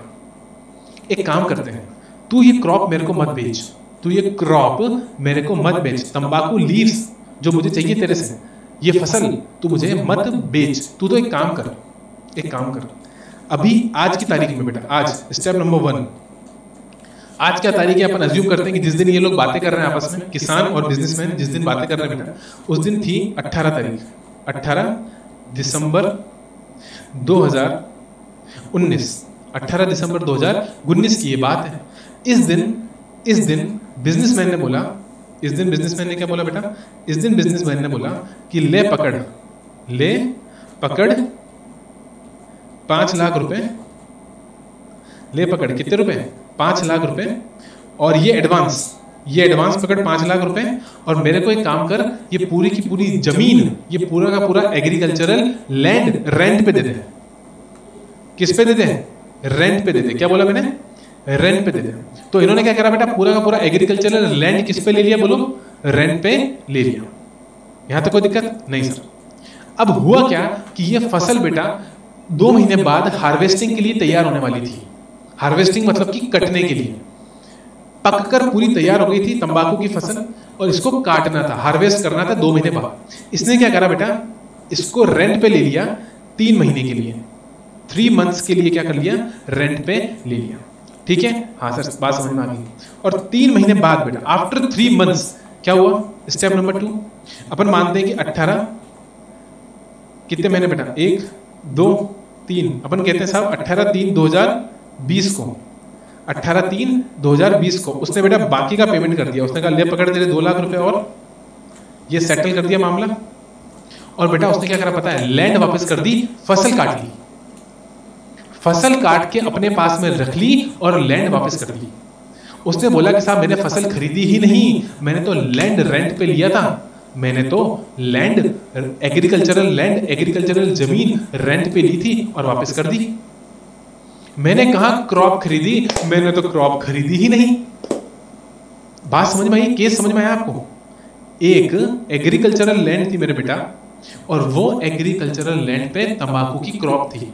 इस बंदे ने क्या करा, लैंड लिया, क्रॉप की हार्वेस्टिंग करी, मतलब क्रॉप को काट के अलग करा, खुद के पास रखा और लैंड वापस दे दी। और क्रॉप का पैसा बेटा उसको पकड़ा दिया, उसको कह दिया भाई ले पकड़ तेरे 7 लाख रुपए, 5 लाख एडवांस दे दिए, 2 लाख बाद में दे दिए। और वो टैक्स देने से बच गया, क्योंकि टैक्स कब लगता, जब वो क्या खरीदता बेटा, क्रॉप, फसल खरीदता, तंबाकू लीव्स। अगर कोई भी बिजनेसमैन किसी भी एग्रीकल्चरलिस्ट से खरीदेगा तो उस बिजनेसमैन को खुद को उस पर टैक्स देना पड़ेगा। लफड़ा ही लफड़ा। उसने कहा ठीक है साहब, खेल ही खत्म कर देते हैं। तो गवर्नमेंट ने देखा कि यार ये तो होशियारी है। गवर्नमेंट ने बोला कि तुम होशियार तो हम लोग 1.5 होशियार, तुम शेर तो हम 1.25 शेर। तो गवर्नमेंट ने क्या करा मेरे दोस्त, गवर्नमेंट ने बोला कि अच्छा ऐसी बात है क्या, यानी कि बेटा इसका मतलब ये हुआ कि जो फसल है, मुझे बताएंगे सारे बच्चे, कि जो क्रॉप होती है, क्रॉप जो फसल होती है बेटा, क्या वो मूवेबल होती है कि इमूवेबल होती है? मेरे को ईमानदारी से बताना, फसल मूवेबल होती है कि फसल इमूवेबल होती है? बताओ मेरे को। सारे बच्चे बोल रहे हैं सर फसल होती है इमूवेबल। बेटा ध्यान रखना, फसल इमूवेबल होती है। अगर आपने गलती से भी ये बोला ना फसल मूवेबल होती है तो आप गलत हो जाओगे। मुझे बताओ, आपने कभी देखा बेटा फसल को कहीं जाते हुए चलते हुए? बेटा वो जहां उगती है वही रहती है जब तक कि आप उसे काट के अलग ना कर दें, यानी उसकी हार्वेस्टिंग ना हो जाए। जब तक हार्वेस्टिंग नहीं होगी तब तक आप नहीं कह सकते कि वो फसल मूवेबल है। आप कैसे किसी फसल को बेटा एक जगह से दूसरी जगह, कैसे किसी क्रॉप को, चाहे वो वीट की क्रॉप हो, चाहे वो तंबाकू की क्रॉप हो, चाहे वो बाजरा हो, चाहे वो मक्का हो, बेटा किसी की भी क्रॉप हो, आप उसे एक जगह से दूसरी जगह नहीं ले जा सकते जब तक कि आप उसे क्या नहीं करोगे बेटा, अलग नहीं कर दोगे, जब तक उसकी हार्वेस्टिंग नहीं हो जाएगी। हार्वेस्टिंग होने के बाद वो क्या बनेगी, गुड्स बनेगी, मूवेबल बनेगी। हाँ कि ना? हाँ sir. But for the time being बेटा जब तक वो नहीं है मूवेबल, जब तक वो इमूवेबल है तब तक तो वो गुड्स नहीं बन पाई ना, तब तक तो वो गुड्स नहीं बन पाई। और लोगों ने बेटा इस तरीके से क्या निकाल दिया, उपाय निकाल दिया टैक्स बचाने का। तो गवर्नमेंट ने बोला कि साहब हमको तो इस 5 लाख पर टैक्स चाहिए, हमको तो इस बोलो, हमको तो इस 5 लाख रुपए पर क्या चाहिए बोलो, हमको तो इस 5 लाख रुपए पर टैक्स चाहिए। तो गवर्नमेंट ने बोला कि अच्छा ऐसी बात है, तो एक काम करते हैं फिर। गवर्नमेंट ने लिख दिया, मैंने बोला ना जो मूवेबल नहीं है गवर्नमेंट ने उसे भी क्या बना दिया, मूवेबल बना दिया। जैसे लॉटरी थी, अपन ने लॉटरी वाला एग्जांपल देखा था ना, हाँ वैसे ही गवर्नमेंट ने लिख दिया कि साहब अगर कोई भी ग्रोइंग क्रॉप्स, क्या लिख दिया, अगर कोई भी ग्रोइंग क्रॉप, कोई भी ग्रास यानी घास, कोई भी growing crops grass, things attached to, क्या बोला, थिंग्स अटैच्ड टू और फॉर्मिंग पार्ट ऑफ लैंड, और फॉर्मिंग पार्ट ऑफ लैंड, क्या लिखा, कोई भी चीज जो लैंड से अटैच्ड है या लैंड का पार्ट बन रही है, फिर वो भले ही कोई भी चीज हो बेटा। माइंस क्या होती है बेटा? लैंड से अटैच्ड होती है, जिसको आप अलग करते हो। माइंस, सोना कैसे निकलता है, चांदी कैसे निकलती है बेटा? ये सब कहां से निकलती है? खान होती है, सोने की खानें होती है, सोने की गोल्ड की माइंस होती है, gold mines, silver mines, marble की माइंस होती है बेटा। ये सब क्या है? ये थिंग्स अटैच्ड टू और फॉर्मिंग पार्ट ऑफ लैंड, जमीन का हिस्सा है। तो गवर्नमेंट ने बोला कि अगर कोई भी ऐसी चीज है, चाहे वो ग्रोइंग क्रॉप्स हो, चाहे वो घास हो, चाहे वो ग्रास हो, चाहे वो कोई भी दूसरी चीज हो, थिंग्स अटैच्ड टू और forming part of the land, जिसे अलग करने की बात की जा रही है, जिसे भविष्य में क्या किया जाएगा? जिसे भविष्य में अलग किया जाएगा। Which are agreed to be severed, agreed to be, यानी कि भविष्य में, आज तो सिर्फ एग्रीमेंट हो रहा है। भाषा पे ध्यान दीजिएगा, क्या बोला? Which are agreed to be severed, SEVERED। सबसे इंपॉर्टेंट वर्ड है बेटा ये। सीवर्ड मतलब होता है अलग करना। सीवर्ड मतलब क्या होता है? अलग करना। तो which is agreed to be severed before supply, before supply यानी देने से पहले अलग करेंगे या देने के साथ अलग करेंगे, before supply or under contract of supply, under contract of supply. बेटा राइटिंग थोड़ी खराब हो सकती है, माफ करिएगा, क्योंकि मैं आपको अभी बेयर लॉ से रेफर कर दूंगा, ठीक है ना, कोई दिक्कत की बात ही नहीं है। तो मैंने बोला कि which are agreed to be severed before supply or under a contract of supply, यानी कि सप्लाई के तहत आप उसे अलग करो, चाहे सप्लाई के साथ उसे अलग करो। अगर आपने एग्री करा है, क्या फ्यूचर में उसे क्या करोगे? फ्यूचर में आप उसे अलग करोगे तो आज ही साहब उस पर आपको टैक्स देना पड़ेगा, क्योंकि हम बोल देंगे कि वो चीज क्या है? गुड्स है। यानी कोई भी चीज जिसे भविष्य में आप अलग करने वाले हो, वो आज ही क्या है? गुड्स है। और अगर वो गुड्स है तो फिर तो साहब टैक्स बनेगा, फिर तो साहब टैक्स बनेगा। बोलो मेरा बच्चा, आपको ये चीज समझ में आई कि नहीं आई? आई होप आपको बहुत ही कॉन्सेप्ट क्लियर हुआ होगा और बहुत ही कॉन्सेप्चुअली ये चीज समझ में आई होगी। मेरे साथ साथ अब सारे बच्चे रीड करेंगे, क्या लिखा है पढ़ो आगे। Growing crops, grass and things attached to और forming part of the land which are agreed to be severed, which are agreed to be severed before supply or under a contract of supply। बोलो समझा कि नहीं समझा? Seaward का मतलब क्या था मेरे दोस्त? सीवर्ड का मतलब था अलग करना। तो अगर आप ग्रोइंग क्रॉप्स को फ्यूचर में अलग करोगे तो हमारे पास मिस्टर वाई ने क्या करा था? मिस्टर वाई ने यही तो करा था। 5 लाख रुपए देते वक्त उसने कुछ नहीं बोला, और भविष्य में उसने क्या करा? 3 महीने बाद बेटा क्रॉप को अलग कर लिया। तो हमने कहा कि 5 लाख रुपए तुमने दिए हैं, क्या तुम भविष्य में क्रॉप को सीवर्ड करोगे? क्या लैंड से अलग करोगे? क्या? हाँ सर करेंगे। तो बेटा ये 5 लाख रुपए पे टैक्स लगेगा, क्योंकि हम मान रहे हैं कि तुमने लैंड को रेंट करा ही नहीं है, तुमने तो गुड्स खरीदे हैं। हम ये मान लेंगे, क्यों? क्योंकि ग्रोइंग क्रॉप्स को भी क्या बना दिया? वो ग्रोइंग क्रॉप्स जो भविष्य में अलग होंगी उन्हें भी क्या बना दिया? बोलो, उन्हें भी गुड्स बना दिया, उन्हें भी गुड्स बना दिया। बोलो हाँ के ना? हाँ सर। बेटा इसके ऊपर नॉर्मल क्लास के अंदर मैं और भी बहुत सारे एग्जांपल लेता हूं और बहुत लंबा जाता है ये मामला, लेकिन अभी हमारा मेन और प्राइमरी फोकस है आपको एग्जाम क्रैक कराना, क्योंकि एग्जाम क्रैकर सीरीज के रेस्पेक्ट में ये लेक्चर्स में रिकॉर्ड कर रहा हूं, जो कि आपके मई अटेम्प्ट या जून अटेम्प्ट में एप्लीकेबल होंगे। तो इसलिए अपन यहाँ पर थोड़ा सा कम डिस्कशन करेंगे, बट रेगुलर क्लासेस के अंदर बहुत ज़्यादा डिस्कशन हम इस पर करके चलते हैं, क्योंकि वहाँ पर मैं आपको प्रैक्टिकली एक्सपर्ट बना रहा होता हूँ। क्या बना रहा होता हूँ? प्रैक्टिकली एक्सपर्ट बना रहा होता हूँ। बोलो हाँ के ना? हाँ सर। चलो आगे चले। हाँ सर। तो अब आपको क्लियर हुआ साहब, क्या क्लियर हुआ कि गुड्स का मतलब क्या है? इट्स ऑल टुगेदर क्लियर कि साहब गुड्स का मतलब क्या है। और अब देखो बेटा मेरे साथ साथ मैं आपको गुड्स का मतलब अपने नोट्स में सब आपको डायग्राम में से दिखाऊंगा। बेटा देखो, हमने आपको बेयर लॉ से भी रीड करना सिखाया और अब मैं आपको डायग्राम से दिखाऊंगा। डायग्राम जिंदाबाद है। एग्जाम में आपको टाइम वेस्ट नहीं करना, एग्जाम में सिर्फ आपको डायग्राम देखना है। सबसे पहले सारे बच्चे बताएंगे डेफिनेशन कहाँ दे रखी है? सेक्शन नंबर 2 क्लॉज 52 दिख रहा है? हाँ सर ये रहा, ये बेटा छोटा सा लिखा हुआ दिख रहा है ना? हाँ, सेक्शन नंबर 2 क्लॉज 52। और उसके बाद देखो क्या लिखा मैंने? Every kind of movable property. क्या लिखा? Every kind of movable property. हाँ सर ये रहा। Which can be moved as such without dismantling। बेटा डिसमेंटलिंग नहीं होनी चाहिए, तोड़ के अलग नहीं करना, फिर वो चीज गुड्स नहीं कहलाएगी, तोड़ दोगे तो। है ना। हाँ, example scooter, table, fan, TV, water storage tank etcetera, ये सब क्या है, गुड्स।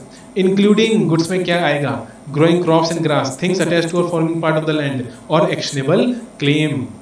इन सबको जबरदस्ती क्या बना दिया, गुड्स बना दिया। और किसको बाहर निकाल दिया बेटा, excluding money and securities, excluding money and securities.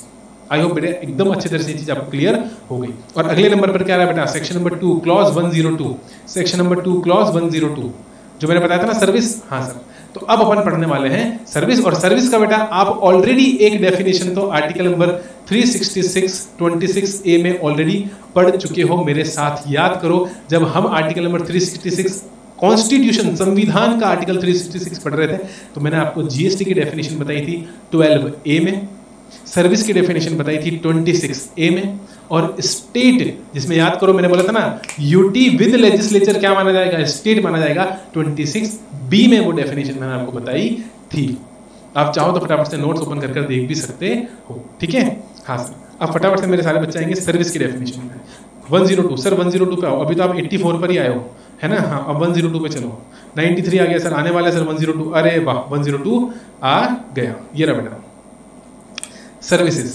तो अपन इसको बोलते कैसे बेटा, section number 2 clause number 102। Very good. अब मेरे साथ साथ सब जने वापस से रीड करेंगे, आगे कोई भी नहीं चलेगा, सब मेरे साथ साथ पढ़ेंगे। Services means anything other than goods. Sir ये तो आपने पहले ही बना दिया था, ये तो आपने पहले ही बता दिया था जब आर्टिकल नंबर 366 पढ़ाया था। सर दिखाओ ना बेटा, दिखाने का टाइम नहीं है, चलो फिर भी फटाफट से मैं आपको दिखाने की कोशिश करता हूँ।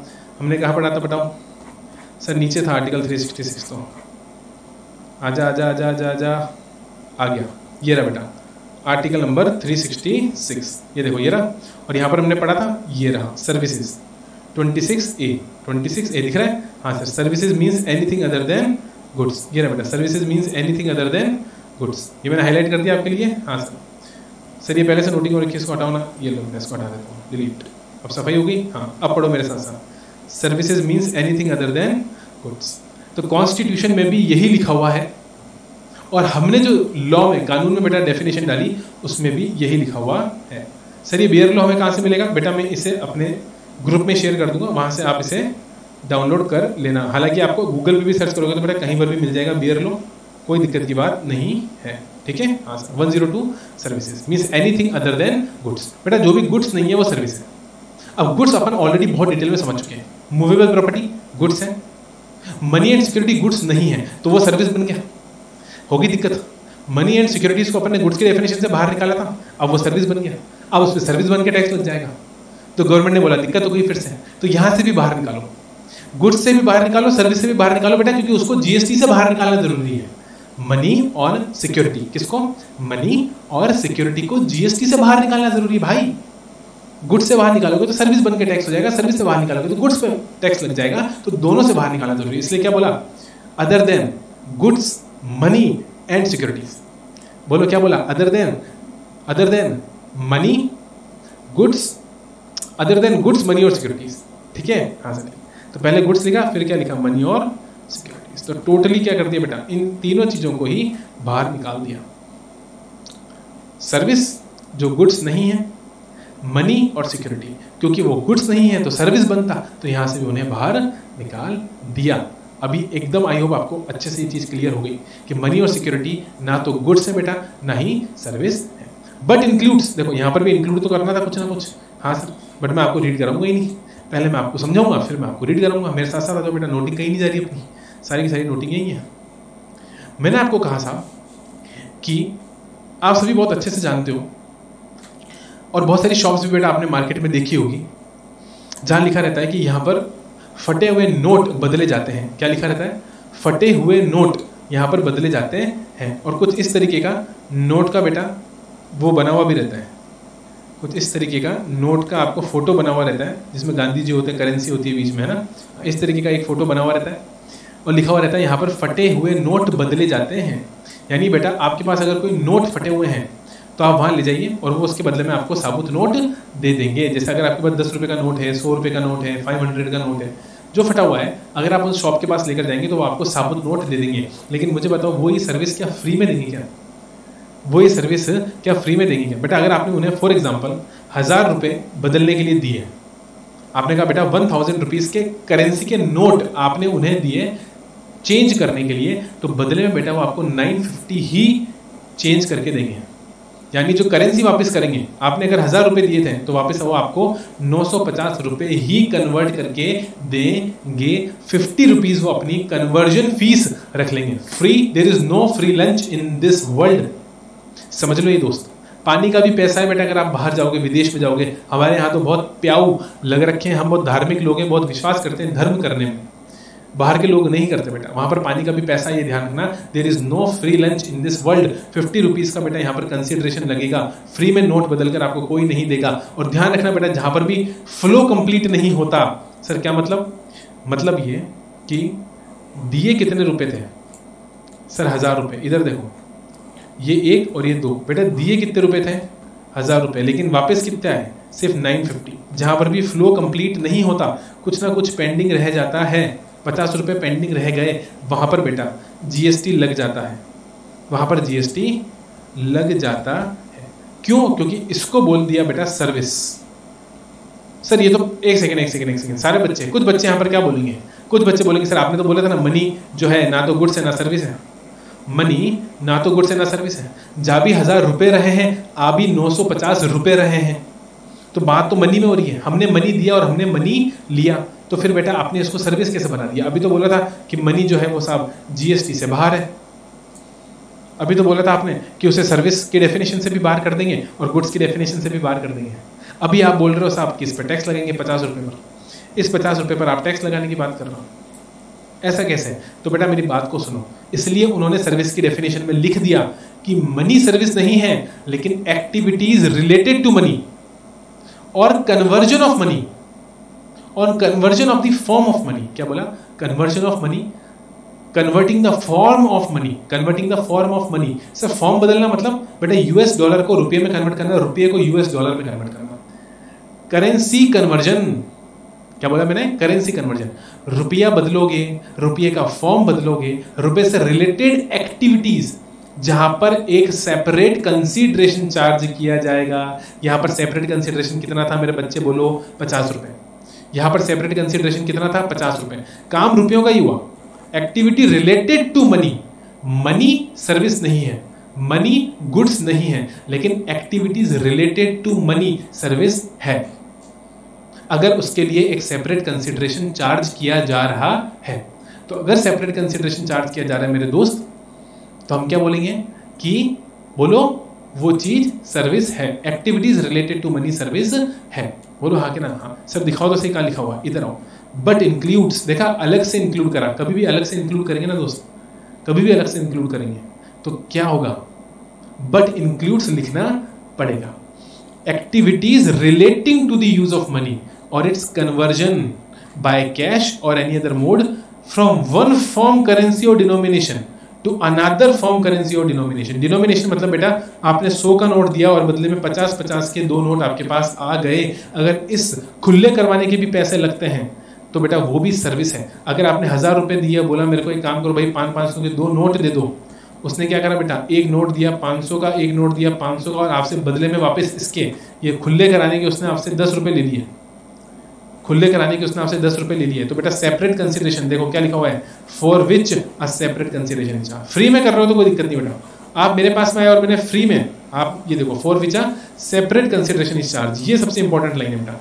आप मेरे पास आए और आपने छुट्टे करवा लिए बेटा, आप 1000 रुपये लेकर आए, मैंने आपको 500 के 2 नोट दे दिए, कन्वर्ट करके करेंसी को कन्वर्ट कर दिया बेटा, मैंने डिनोमिनेशन कन्वर्ट कर दिया। 1000 रुपये की चीज को 500 के 2 नोट में कन्वर्ट कर दिया, लेकिन मैंने आपसे कोई पैसे नहीं लिए, कोई सेपरेट कंसीडरेशन चार्ज नहीं करा। कंसीडरेशन का मतलब अपन कॉन्ट्रैक्ट एक्ट में ऑलरेडी पढ़कर आते हैं मेरे दोस्त। कंसीडरेशन का मतलब तो हम कॉन्ट्रैक्ट एक्ट में ऑलरेडी पढ़कर आते हैं। वहां पर क्या मतलब होता है बेटा? बोलो बोलो बोलो, क्या मतलब होता है? Something in return. क्या मतलब होता है? समथिंग इन रिटर्न, बदले में कुछ। अब जब मैं आपके 1000 रुपये नोट के बदले आपको 2 500 के नोट दूंगा तो बदले में कुछ लूंगा नहीं क्या? अगर नहीं लेता हूं तो सर्विस नहीं है, लेकिन अगर लेता हूं सेपरेट कंसीडरेशन चार्ज होता है तो क्या होगा? तो कहीं ना कहीं वो सर्विस बन जाएगी। बोलो हाँ कि ना? अभी तो समझ में आ रहा है कि नहीं आ रहा है? हाँ सर अभी तो समझ में आ रहा है। बिल्कुल सिंपल सी बात बोली बेटा मैंने। सर कंसीडरेशन का मतलब वो कॉन्ट्रैक्ट एक्ट वाले ही होगा क्या? नहीं, कंसिडरेशन का मतलब जीएसटी में अलग होता है और वो मैं आपको पढ़ाऊंगा, बिल्कुल टेंशन मत लो। अपन सारी डेफिनेशंस बेटा लगभग देख के चलेंगे, जितने भी इंपॉर्टेंट डेफिनेशंस है मैं सारी कवर करा दूंगा टॉपिक के साथ साथ। एक साथ डेफिनेशन पढ़ने बैठेंगे तो बोर हो जाएंगे, है ना। हालांकि हम जो प्रैक्टिकल रेगुलर क्लासेस लेते हैं वहाँ पर सारे डेफिनेशन एक साथ पढ़ते हैं, बहुत सारे एग्जाम्पल ले लेंगे क्योंकि वहाँ पर टाइम होता है अपने पास। यहाँ पर अपने पास में टाइम नहीं है, एग्जाम आने वाला है, तो एग्जाम क्रैक करने के पॉइंट ऑफ व्यू से जो डेफिनेशन रेलिवेंट है मैं आपको बताऊंगा। अभी मैंने आपको क्या बताया, अगर सेपरेट कंसिडरेशन मतलब कि सेपरेट पैसा चार्ज करा जा रहा है, जैसे अपने केस में था, ये वाले केस में गए कितने थे 1000, आए कितने 950, 550 रुपीज़ क्या रख लिए बेटा, सेपरेट कंसिडरेशन चार्ज करा। फटे हुए नोट आपने 1000 रुपये के दिए थे बट बदले में आपको 950 रुपीज़ ही दिए गए, तो इसका मतलब क्या है, इसका मतलब यह है कि 50 रुपीज़ का उसने कंसिडरेशन चार्ज कर लिया।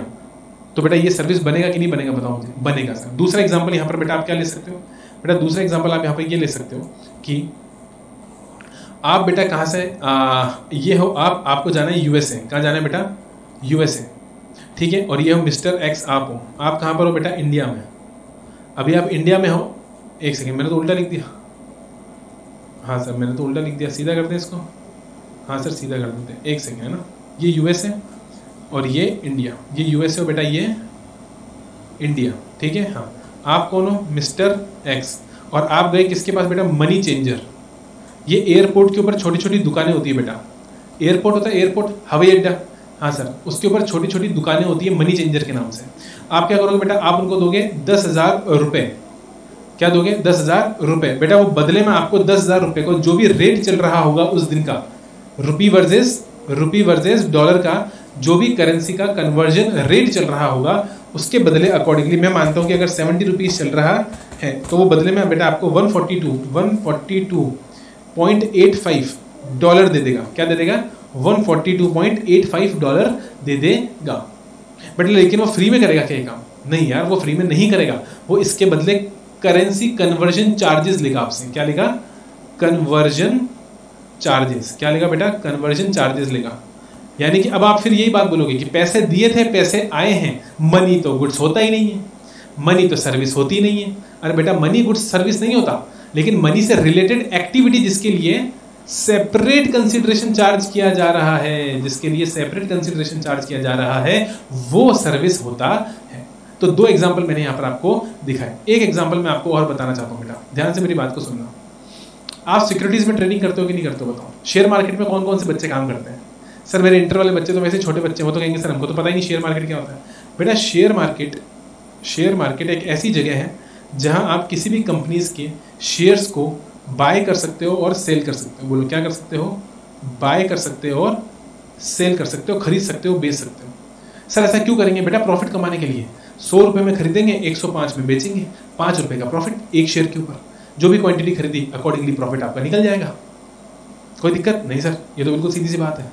तो अगर सोचो कि शेयर मार्केट के अंदर हम कोई भी शेयर परचेज कर सकते हैं, सेल कर सकते हैं, तो बेटा आपके दिमाग में ये आएगा कि साहब इसके लिए क्या करना पड़ेगा, आखिर ये बाय सेल करने के लिए, ये शेयर अगर मुझे खरीदने और बेचने हैं तो इसके लिए मुझे क्या करना पड़ेगा। बेटा इसके लिए आप पता है आपको क्या करना पड़ता है, इसके लिए आपको जाना पड़ता है, पता है किसके पास, इसके लिए आपको जाना पड़ता है ब्रोकर के पास। किसके पास जाना पड़ता है मेरे दोस्त, ब्रोकर। सर ये ब्रोकर कौन होता है, बेटा ब्रोकर एक ऐसी कंपनी होती है, ब्रोकर एक ऐसी कंपनी होती है जो आपको अकाउंट खुलवा कर देती है। जो आपको क्या खुलवा के देती है, अकाउंट, जिसको बोलते हैं बेटा डीमेट और ट्रेडिंग, दो अकाउंट खुलवा के देती है। आप चाहो तो डीमेट अकाउंट खुलवाओ, आप चाहो तो कहीं और खुलवाओ, लेकिन ट्रेडिंग अकाउंट तो बेटा आपको उसके यहाँ पर खुलवाना ही पड़ेगा। ट्रेडिंग अकाउंट, कौन सा account, trading account. Trading account बेटा जैसे ही आपका उस ब्रोकर के यहाँ पर ओपन हो जाएगा, जैसे ही आपका ट्रेडिंग अकाउंट उस ब्रोकर के यहाँ पर ओपन हो जाएगा, आप सिक्योरिटी बाय भी कर सकते हो और सेल भी कर सकते हो। सिक्योरिटी बाय भी कर सकते हो और सेल भी कर सकते हो। सर जीएसटी लगेगा ही नहीं, जीएसटी लगेगा ही नहीं, सारे बच्चे बोल रहे हैं, बिल्कुल सही बोल रहे हो आप, जीएसटी नहीं लगेगा, क्योंकि सिक्योरिटीज की परचेज और सिक्योरिटी की सेल पर जीएसटी नहीं लगता। क्या बोला मैंने, सिक्योरिटी की सेल पर और सिक्योरिटी की परचेज पर बेटा क्या नहीं लगता, जीएसटी नहीं लगता। बिल्कुल सही जवाब, आप सभी का जवाब बेटा बिल्कुल सही है। यू ऑल आर 100% करेक्ट, कोई प्रॉब्लम नहीं है मेरे को यहाँ पे। लेकिन मेरी बात को ध्यान से सुनना बेटा, ब्रोकर ने ये जो सर्विस आपको दी है, बाय और सेल की सर्विस, बाय और सेल कराने की सर्विस, वो आपको ट्रेडिंग अकाउंट खुला के दे रहा है। वो आपको बेटा सॉफ्टवेयर दे रहा है, जिस सॉफ्टवेयर से आप खरीद सकते हो, जिस सॉफ्टवेयर से आप बेच सकते हो। वो अपनी ऐप आपको दे रहा है, सारी सर्विस आपको दे रहा है, पूरा सिस्टम बनाकर आपको दे रहा है ताकि आप आराम से खरीद सको और आराम से बेच सको। वो ये सारा का सारा काम फ्री में करेगा क्या? अरे वो ब्रोकर सारा का सारा काम फ्री में करेगा क्या? सर ब्रोकर का नाम तो बता दो, प्रैक्टिकली कुछ ब्रोकर्स का नाम तो बता दो। बेटा आपको मैं बताता हूँ, Motilal Oswal, angel broking, India निवेश, जीरोधा, 5 पैसा, ये कुछ ब्रोकर्स हैं जो बहुत फेमस है। इंडिया निवेश, मोतीलाल ओसवाल, मैंने बताया ना आपको। तो आई होप ये नाम आपने सुन रखे होंगे, फाइनल वाले बच्चों ने तो सुन ही रखे होंगे। ये ब्रोकर है बेटा। ये ब्रोकर क्या करते हैं, अपने यहाँ पर अकाउंट ओपन करवाते हैं और कहते हैं अकाउंट ओपन होने के बाद कि हम आपसे बदले में क्या लेंगे, जो भी आप खरीदोगे और जो भी आप बेचोगे बेटा, उसके बदले में हमें देना ब्रोकरेज। क्या देना? ब्रोकरेज। और इस ब्रोकरेज को ही बेटा इनकम बोलते हैं। किसकी? ब्रोकर की। ब्रोकर की तो यही इनकम है ना बेटा, ब्रोकर तो यही कमा रहा है। वह आपका अकाउंट खुलवा रहा है, आप खरीद बेच करके प्रॉफिट कमा रहे हो, उस प्रॉफिट का थोड़ा सा हिस्सा ये ब्रोकरेज के नाम पर अपने पास रख लेता है और वही इसकी इनकम होती है। हमने कहा कि साहब ये जो ब्रोकरेज, ये जो सर्विस उसने आपको दी है, जिसके बदले में वो ब्रोकरेज चार्ज कर रहा है, क्या ये सेपरेट कंसिडरेशन नहीं है? सिक्योरिटी है, बट बेटा सिक्योरिटी पे टैक्स नहीं लगा रहे, हम ब्रोकरेज पे टैक्स लगा रहे हैं। हम कह रहे हैं कि anything other than goods. Trading account खुलवाया बेटा, ट्रेडिंग अकाउंट। क्या खुलवाया? Trading account. मुझे बताओ ट्रेडिंग अकाउंट गुड्स है क्या? ट्रेडिंग अकाउंट जो ओपन करवाया वो ट्रेडिंग अकाउंट गुड्स है क्या? अरे बताओ मेरे को यार, वो ट्रेडिंग अकाउंट, ये ट्रेडिंग अकाउंट गुड्स है क्या? Is this trading account a good? No sir. Trading account goods कैसे हो सकता है? आप अपना ट्रेडिंग अकाउंट किसी और को थोड़ा ट्रांसफर कर सकते हो, आगे थोड़ी ना, मूवेबल प्रॉपर्टी थोड़ी ना ट्रेडिंग अकाउंट। भाई आपका बैंक अकाउंट आपका बैंक अकाउंट है, आप मम्मी के नाम पे थोड़ा ना उस बैंक अकाउंट को ट्रांसफर कर दोगे, मूव कर दोगे। एक जगह से दूसरी जगह ले जा सकते हो क्या? नहीं ले जा सकते सर। तो गुड्स तो नहीं है। तो ट्रेडिंग अकाउंट ओपन करवाने के बदले वो क्या ले रहा है बेटा? आपसे ब्रोकरेज ले रहा है। क्यों? क्योंकि आप बाय और सेल कर रहे हो। क्या कर रहे हो? बाय और सेल। सिक्योरिटी, मैं फिर बोल रहा हूं बेटा, सिक्योरिटी पे टैक्स नहीं लगा रहे। बाय और सेल करने पर जो ब्रोकरेज उसने चार्ज करी है, जो उसने अपना कमीशन रखा है, आप ये समझ लो कि ये उसका कमीशन है। उस कमीशन पर हमने क्या लगाया? जीएसटी लगाया, क्योंकि बेटा वो कमीशन सर्विस के बदले में है। वो कमीशन किसके बदले में है? सर्विस के बदले में। तो आप ये देखो कि दो जने हैं, एक है आपका एंजल ब्रोकिंग, एंजल ब्रोकिंग, ये क्या है बेटा? Brokering house. ये है एक तरीके का ब्रोकर। और ये हो आप, राहुल। आपका नाम क्या है? राहुल। तो राहुल ने क्या करा बेटा? सर्विस ली। एंजल ब्रोकिंग ने राहुल को क्या दी? एंजल ब्रोकिंग ने राहुल को, बोलो क्या दी? सर्विस दी। एंजल ब्रोकिंग ने राहुल को सर्विस दी और राहुल बदले में क्या देगा बेटा? ब्रोकरेज देगा। क्या देगा? ब्रोकरेज देगा। तो एंजल ब्रोकिंग ने सर्विस दी, राहुल ने ब्रोकरेज दी। ये है बेटा सर्विस और ये है बदले में कंसीडरेशन। क्या है? कंसीडरेशन। मैंने पहले भी बोला ब्रोकरेज कंसीडरेशन है, ये मनी है, मनी जीएसटी से बाहर है, और ये है सर्विस, तो साहब सर्विस पे तो जीएसटी लगेगा। तो इसलिए बेटा ये ध्यान रखना कि सिक्योरिटीज पर टैक्स नहीं लगता, लेकिन सिक्योरिटीज की खरीद और बेच करने के लिए, यानी बाय और सेल करने के लिए जो सर्विस आप लेते हो ब्रोकर से, जिस पर ब्रोकरेज आप पे करते हो, उस पर जीएसटी लगता है। बेटा लाइव क्लास जो होती है हमारी रेगुलर क्लासेस में मैं बकायदा आपको दिखाता हूँ कॉन्ट्रैक्ट नोट, किस तरह से ब्रोकर कॉन्ट्रैक्ट नोट देता है, इनवॉइस देता है, किस तरह से ब्रोकरेज कैलकुलेट होती है और किस तरह से ब्रोकरेज के ऊपर जीएसटी कैलकुलेट होता है। ये सारी चीजें हम रेगुलर क्लास के अंदर कर देखते हैं। फॉर द टाइम बीइंग अभी इतना इंपॉर्टेंट नहीं है, एग्जाम पॉइंट ऑफ व्यू से बिल्कुल भी इंपॉर्टेंट नहीं है। प्रैक्टिकल सारी चीजें कहाँ होगी? रेगुलर क्लास में, और एग्जाम क्रैक करवाएंगे हम आपसे इस एग्जाम क्रैकर बैच में। तो आई होप अभी आपको मैंने 3 एग्जाम्पल देके समझाए, और वही बेटा एक्सप्लेनेशन आपको मिलेगी सर्विसेज के नीचे। ये देखो, ये एक्सप्लेनेशन जो आपको मिल रही है ना, आप कहते हो ना बेटा एक्सप्लेनेशन, ये देखो ये भी मैंने आपको बता रखा है कि कहीं पर अगर एक्सप्लेनेशन लिखी मिले, किसी सेक्शन, सब सेक्शन क्लॉज या सब क्लॉज के नीचे एक्सप्लेनेशन लिखी मिले, तो एक्सप्लेनेशन में मैंने क्या लिखवाया था? सारे बच्चे अपनी नोटिंग खोलेंगे और मुझे बताएंगे। मैं भी अपनी नोटिंग ओपन करता हूँ बेटा, मैं भी अपनी नोटिंग ओपन करता हूँ और आपको दिखाता हूँ। इधर आओ, ये देखो बेटा, ये मैंने आपको लिखवाया था कि नहीं लिखवाया था? हाँ सर लिखवाया था। ये रहा कि अगर कहीं पर भी एक्सप्लेनेशन लिखी मिल रही है, देखो ये रहा, to further elaborate the scope of any, to further elaborate the scope of any section इतना and to define the meaning of any term used in any section, subsection, clause or subclause, explanations are inserted after such section sub section. और उसकी starting कैसे होती है बेटा? For the purpose of this, इन शब्दों से स्टार्टिंग होगी। अभी मुझे तो बस ये बताओ अपन ने क्या पढ़ा? अपन ने पढ़ा सेक्शन नंबर 2 क्लॉज नंबर 102, जिसके अंदर अपन ने क्या पढ़ी? सर्विस की डेफिनेशन। अब उस सर्विस की डेफिनेशन को फर्दर एक्सपेंड करने के लिए, लोगों को समझाने के लिए उन्होंने क्या डाल दी बेटा? एक एक्सप्लेनेशन डाल दी। ये देखो उन्होंने क्या डाल दी? एक एक्सप्लेनेशन डाल दी, जिसमें उन्होंने लिख दिया कि for the removal of doubts, for the removal of doubts, यानी लोगों का डाउट रिमूव करने के लिए ये क्लैरिफाई किया जाता है कि जो एक्सप्रेशन है सर्विस, इसके अंदर फैसिलिटेटिंग और अरेंजिंग ट्रांजेक्शन इन सिक्योरिटीज भी आएगा।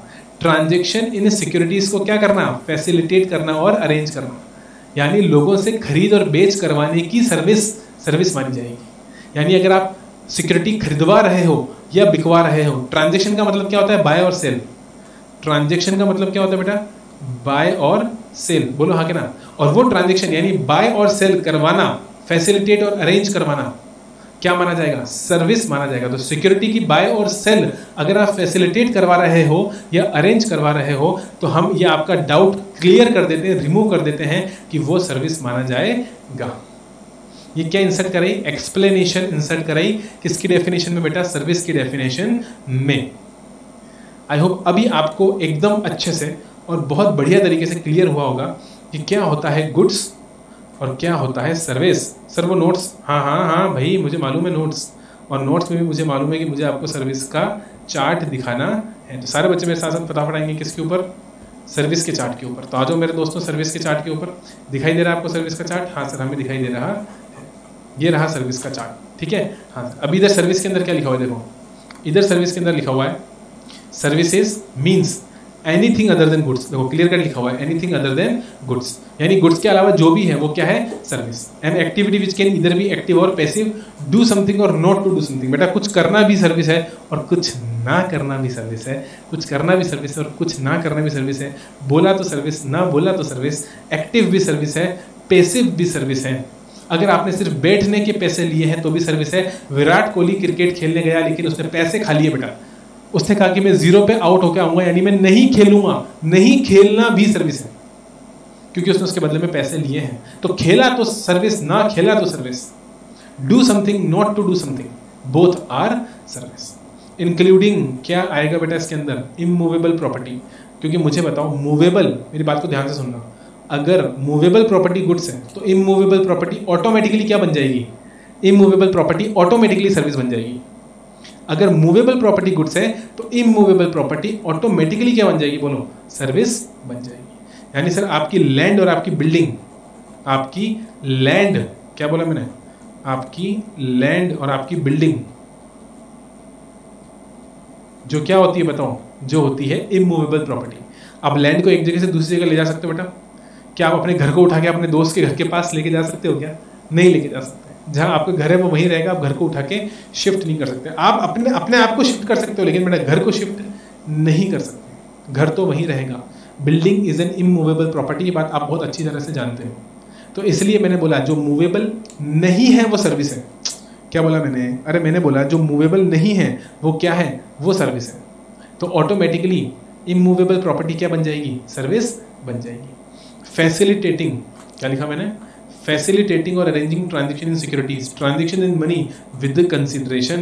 कंसिडरेशन होना जरूरी है ना बेटा, सेपरेट कंसिडरेशन याद करो, इसलिए मैंने क्या लिखा? With consideration. और फैसिलिटेटिंग अरेंजिंग, ये एक्सप्लेनेशन अभी अपन ने देखा था ना? हाँ सर देखा था, उसी को मैंने यहाँ पे डाल दिया। और उसके बाद एक्सक्लूडिंग, बेटा मनी नहीं है, सिक्योरिटी नहीं है, transaction in money without consideration, मतलब आपने मेरे को 1000 रुपये दिए और मैंने उसके 500 की छुट्टे करके आपको दे दिए, कोई पैसा अलग से चार्ज नहीं करा, विदाउट कंसिडरेशन ही ये काम कर दिया। ये काम मैंने विदाउट कंसिडरेशन ही कर दिया। क्या ये सर्विस बनेगा? ये सर्विस नहीं बनेगा, इसलिए इसको मैंने कहा लिख दिया बेटा आपके लिए, एक्सक्लूडिंग में लिख दिया। बोलो यहाँ तक कोई किसी बच्चे को प्रॉब्लम है क्या? नहीं सर यहाँ पर कोई प्रॉब्लम नहीं है। तो हमने बोला मनी सिक्योरिटी क्या नहीं है? सर्विस नहीं है। मनी सिक्योरिटी क्या नहीं है? सर्विस नहीं है। और अगर मनी सिक्योरिटीज के अंदर कोई सर्विस दे रहे हो विदाउट कंसिडरेशन तो वो भी सर्विस नहीं है। विद कंसिडरेशन होना जरूरी है, क्योंकि डेफिनेशन में क्या लिखा हुआ था? For which a separate consideration is charged, ये लिखा हुआ था ना? हाँ सर। तो आई होप यहाँ तक बिल्कुल क्लियर हुआ आपको। अब सारे बच्चों का मैं टेस्ट लेने वाला हूँ, सारे बच्चों का मैं क्या लेने वाला हूँ? टेस्ट लेने वाला हूँ। तो क्योंकि मैं सारे बच्चों का टेस्ट लेने वाला हूँ इसलिए मुझे सारे बच्चे बताएंगे। क्या बताएंगे दोस्त बताओ? इसलिए मुझे सारे बच्चे बताएंगे। सर क्या बताएंगे? जो जो मैं उनसे पूछूंगा वो मुझे बताएंगे। पक्का? हाँ सर। अब मुझे एक काम करना है, बोलो क्या करना है? सर आपको क्या करना है? एक सेकेंड बेटा, आप लोग आंसर देख लोगे इसलिए मैं पहले आंसर को क्या कर देता हूँ, आप लोगों के सामने से मिटा देता। ठीक है? हाँ सर, मैं पहले ही आप लोगों के सामने से मिटा देता हूँ। तो ये देखो, मैंने सारे के सारे आंसर आप लोगों के सामने से मिटा दिए। ये लो, ताकि आप देख ही ना पाओ, ताकि आप चीटिंग नहीं कर सकते। अब मुझे सारे के सारे बच्चे बताएंगे बेटा, क्रॉप और ट्री। क्या लिखा मैंने? क्रॉप और ट्री आफ्टर कटिंग गुड्स की सर्विस है। आफ्टर कटिंग, कटने के बाद क्रॉप और ट्री क्या बन जाएगा? सर क्रॉप और ट्री कटने के बाद गुड्स बन जाएगा। वेरी वेरी गुड, सही जवाब। स्टैंडिंग क्रॉप और ट्री बेटा, स्टैंडिंग क्रॉप, स्टैंडिंग क्रॉप अभी कटी नहीं है, ये भी गुड्स है क्या? बोलो ये भी गुड्स है क्या? बिल्कुल सही जवाब सारे बच्चों का, ये भी गुड्स है, क्योंकि मैंने बोला था ना, ग्रास और थिंग्स अटैच्ड टू लैंड। क्या बोला? ग्रास और थिंग्स अटैच्ड टू लैंड भी क्या है? गुड्स है। तो बेटा ये भी गुड्स है। तो चाहे क्रॉप और ट्री आफ्टर कटिंग गुड्स है, और बेटा स्टैंडिंग क्रॉप और ट्री भी गुड्स है, अगर उसे अलग करने का कॉन्ट्रैक्ट हो रखा है तो। साइनेज बेटा, पोल, पोल क्या होता है? इलेक्ट्रिसिटी पोल, क्या उसे हम अलग कर सकते हैं? द आंसर इज यस, हम उसे अलग कर सकते हैं। तो अगर आप उसे अलग कर सकते हो तो वो क्या बन जाएगा? वो आपका बेटा गुड्स बन जाएगा। तो देखो, पहला वाला गुड्स है, दूसरा वाला गुड्स है, तीसरा वाला गुड्स है। मनी गुड्स है क्या? नहीं सर, मनी गुड्स भी नहीं है, मनी सर्विस भी नहीं है। मनी तो गुड्स भी नहीं है और मनी तो सर्विस भी नहीं है। उसके बाद में क्या आ रहा है बेटा? Honda Activa, Mercedes Benz, Audi, ये सब क्या है? सर ये सब गुड्स हैं, ये सब गुड्स है, क्योंकि ये सब क्या है बेटा? मूवेबल है, एक जगह से दूसरी जगह इसे ले जाया जा सकता है। इसके बाद क्या है बेटा? Non competence fees, non competence activity, जिसके बदले में क्या ली जाती है? नॉन कॉम्पिटेंस फीस ली जाती है। सर नॉन कॉम्पिटेंस एक्टिविटी का क्या मतलब होता है? नॉन कॉम्पिटेंस एक्टिविटी का मतलब होता है बेटा, मिस्टर ए ने मिस्टर बी को बोला कि भाई साहब मेरे एरिया में तो बिजनेस नहीं करेगा, मेरे एरिया में तो बिजनेस नहीं करेगा, मेरे एरिया में तो मेरे को कंपटीशन नहीं देगा। Non competence fees, non competence fees मतलब कि मैं तेरे को पैसे दे रहा हूं, ले पकड़, महीने के 1000 रुपए, मैं तेरे को पर मंथ 1000 रुपीज दूंगा, तू अपनी दुकान मेरे एरिया में नहीं खोलेगा, तू अपनी दुकान मेरे एरिया में नहीं खोलेगा। इसका मतलब मैंने क्या करा बेटा? नॉन कॉम्पिटेंस फीस बी को पे कर दी। और बी ये कौन सी एक्टिविटी हुई बेटा? Not to do something. मैंने आपको जब बताया था चार्ट, ऊपर देखो, जब मैंने आपको चार्ट दिखाया था तो मैंने आपको क्या बोला था कि टू डू समथिंग भी सर्विस है और नॉट टू डू समथिंग भी सर्विस है। बेटा देखो, डू समथिंग भी सर्विस है और नॉट टू डू समथिंग भी सर्विस है। सर जूम करके बताओ। अरे ये रहा बेटा, ये देखो, ये लिखा हुआ है, डू समथिंग भी सर्विस है और नॉट टू डू समथिंग भी सर्विस है। ये रहा, दिख रहा है? हाँ सर दिख रहा है। डू समथिंग भी सर्विस है और नॉट टू डू समथिंग भी सर्विस है। तो कुछ ना करना भी सर्विस हुआ ना। अभी देखो, मैंने मिस्टर ए ने मिस्टर बी को क्या बोला? मेरे एरिया में तो बिजनेस नहीं करेगा, तो वो बिजनेस नहीं कर रहा, बैठा हुआ है चुपचाप, तो भी सर्विस है, तो भी सर्विस है। पक्का? हाँ सर पक्का। अब चीज़ समझ में आ गई। चले नीचे? हाँ सर चलो नीचे। यहाँ पर थे सर?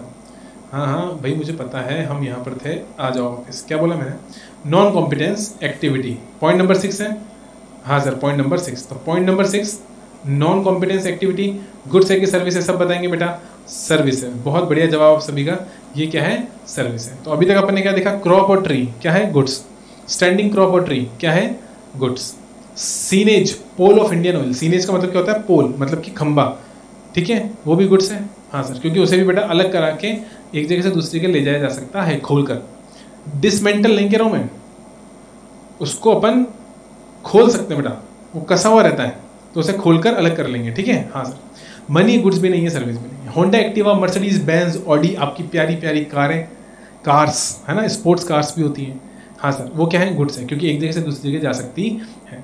उसके बाद क्या रहा बेटा? अगले नंबर पे आ रहा बेटा हमारे पास में नॉन कॉम्पिटेंस एक्टिविटी। अभी मैंने आपको बताया नॉन कॉम्पिटेंस एक्टिविटी का मतलब, तो वो अपने लिए क्या हो जाएगी? बोलो, वो अपने लिए हो जाएगी सर्विस। उसके बाद आ रहा बेटा point number 7, activities related to money with consideration. Activities related to money with consideration, बताओ गुड्स है कि सर्विस है? सारे बच्चों का बिल्कुल सही जवाब, ये सर्विस है। मैंने कहा था मनी नहीं है, लेकिन एक्टिविटीज रिलेटेड टू मनी जिसके लिए सेपरेट कंसिडरेशन चार्ज किया जाएगा मेरे दोस्त, वो सर्विस बन जाएगा। बोलो हाँ क्या ना, हाँ सर। अगला रहा बेटा सिक्योरिटी, ना गुड्स है ना सर्विस है। सिक्योरिटी रिलेटेड सर्विस, ब्रोकरेज, याद करो, ब्रोकर, याद आया, हाँ सर। क्या बन जाएगा बोलो सर, ये डेफिनेटली आपका सर्विस बन जाएगा। इमूवेबल प्रॉपर्टी बेटा सर्विस बन जाएगा, क्योंकि जो मूवेबल नहीं है वो इमूवेबल है, मूवेबल गुड्स है तो इमूवेबल सर्विस है।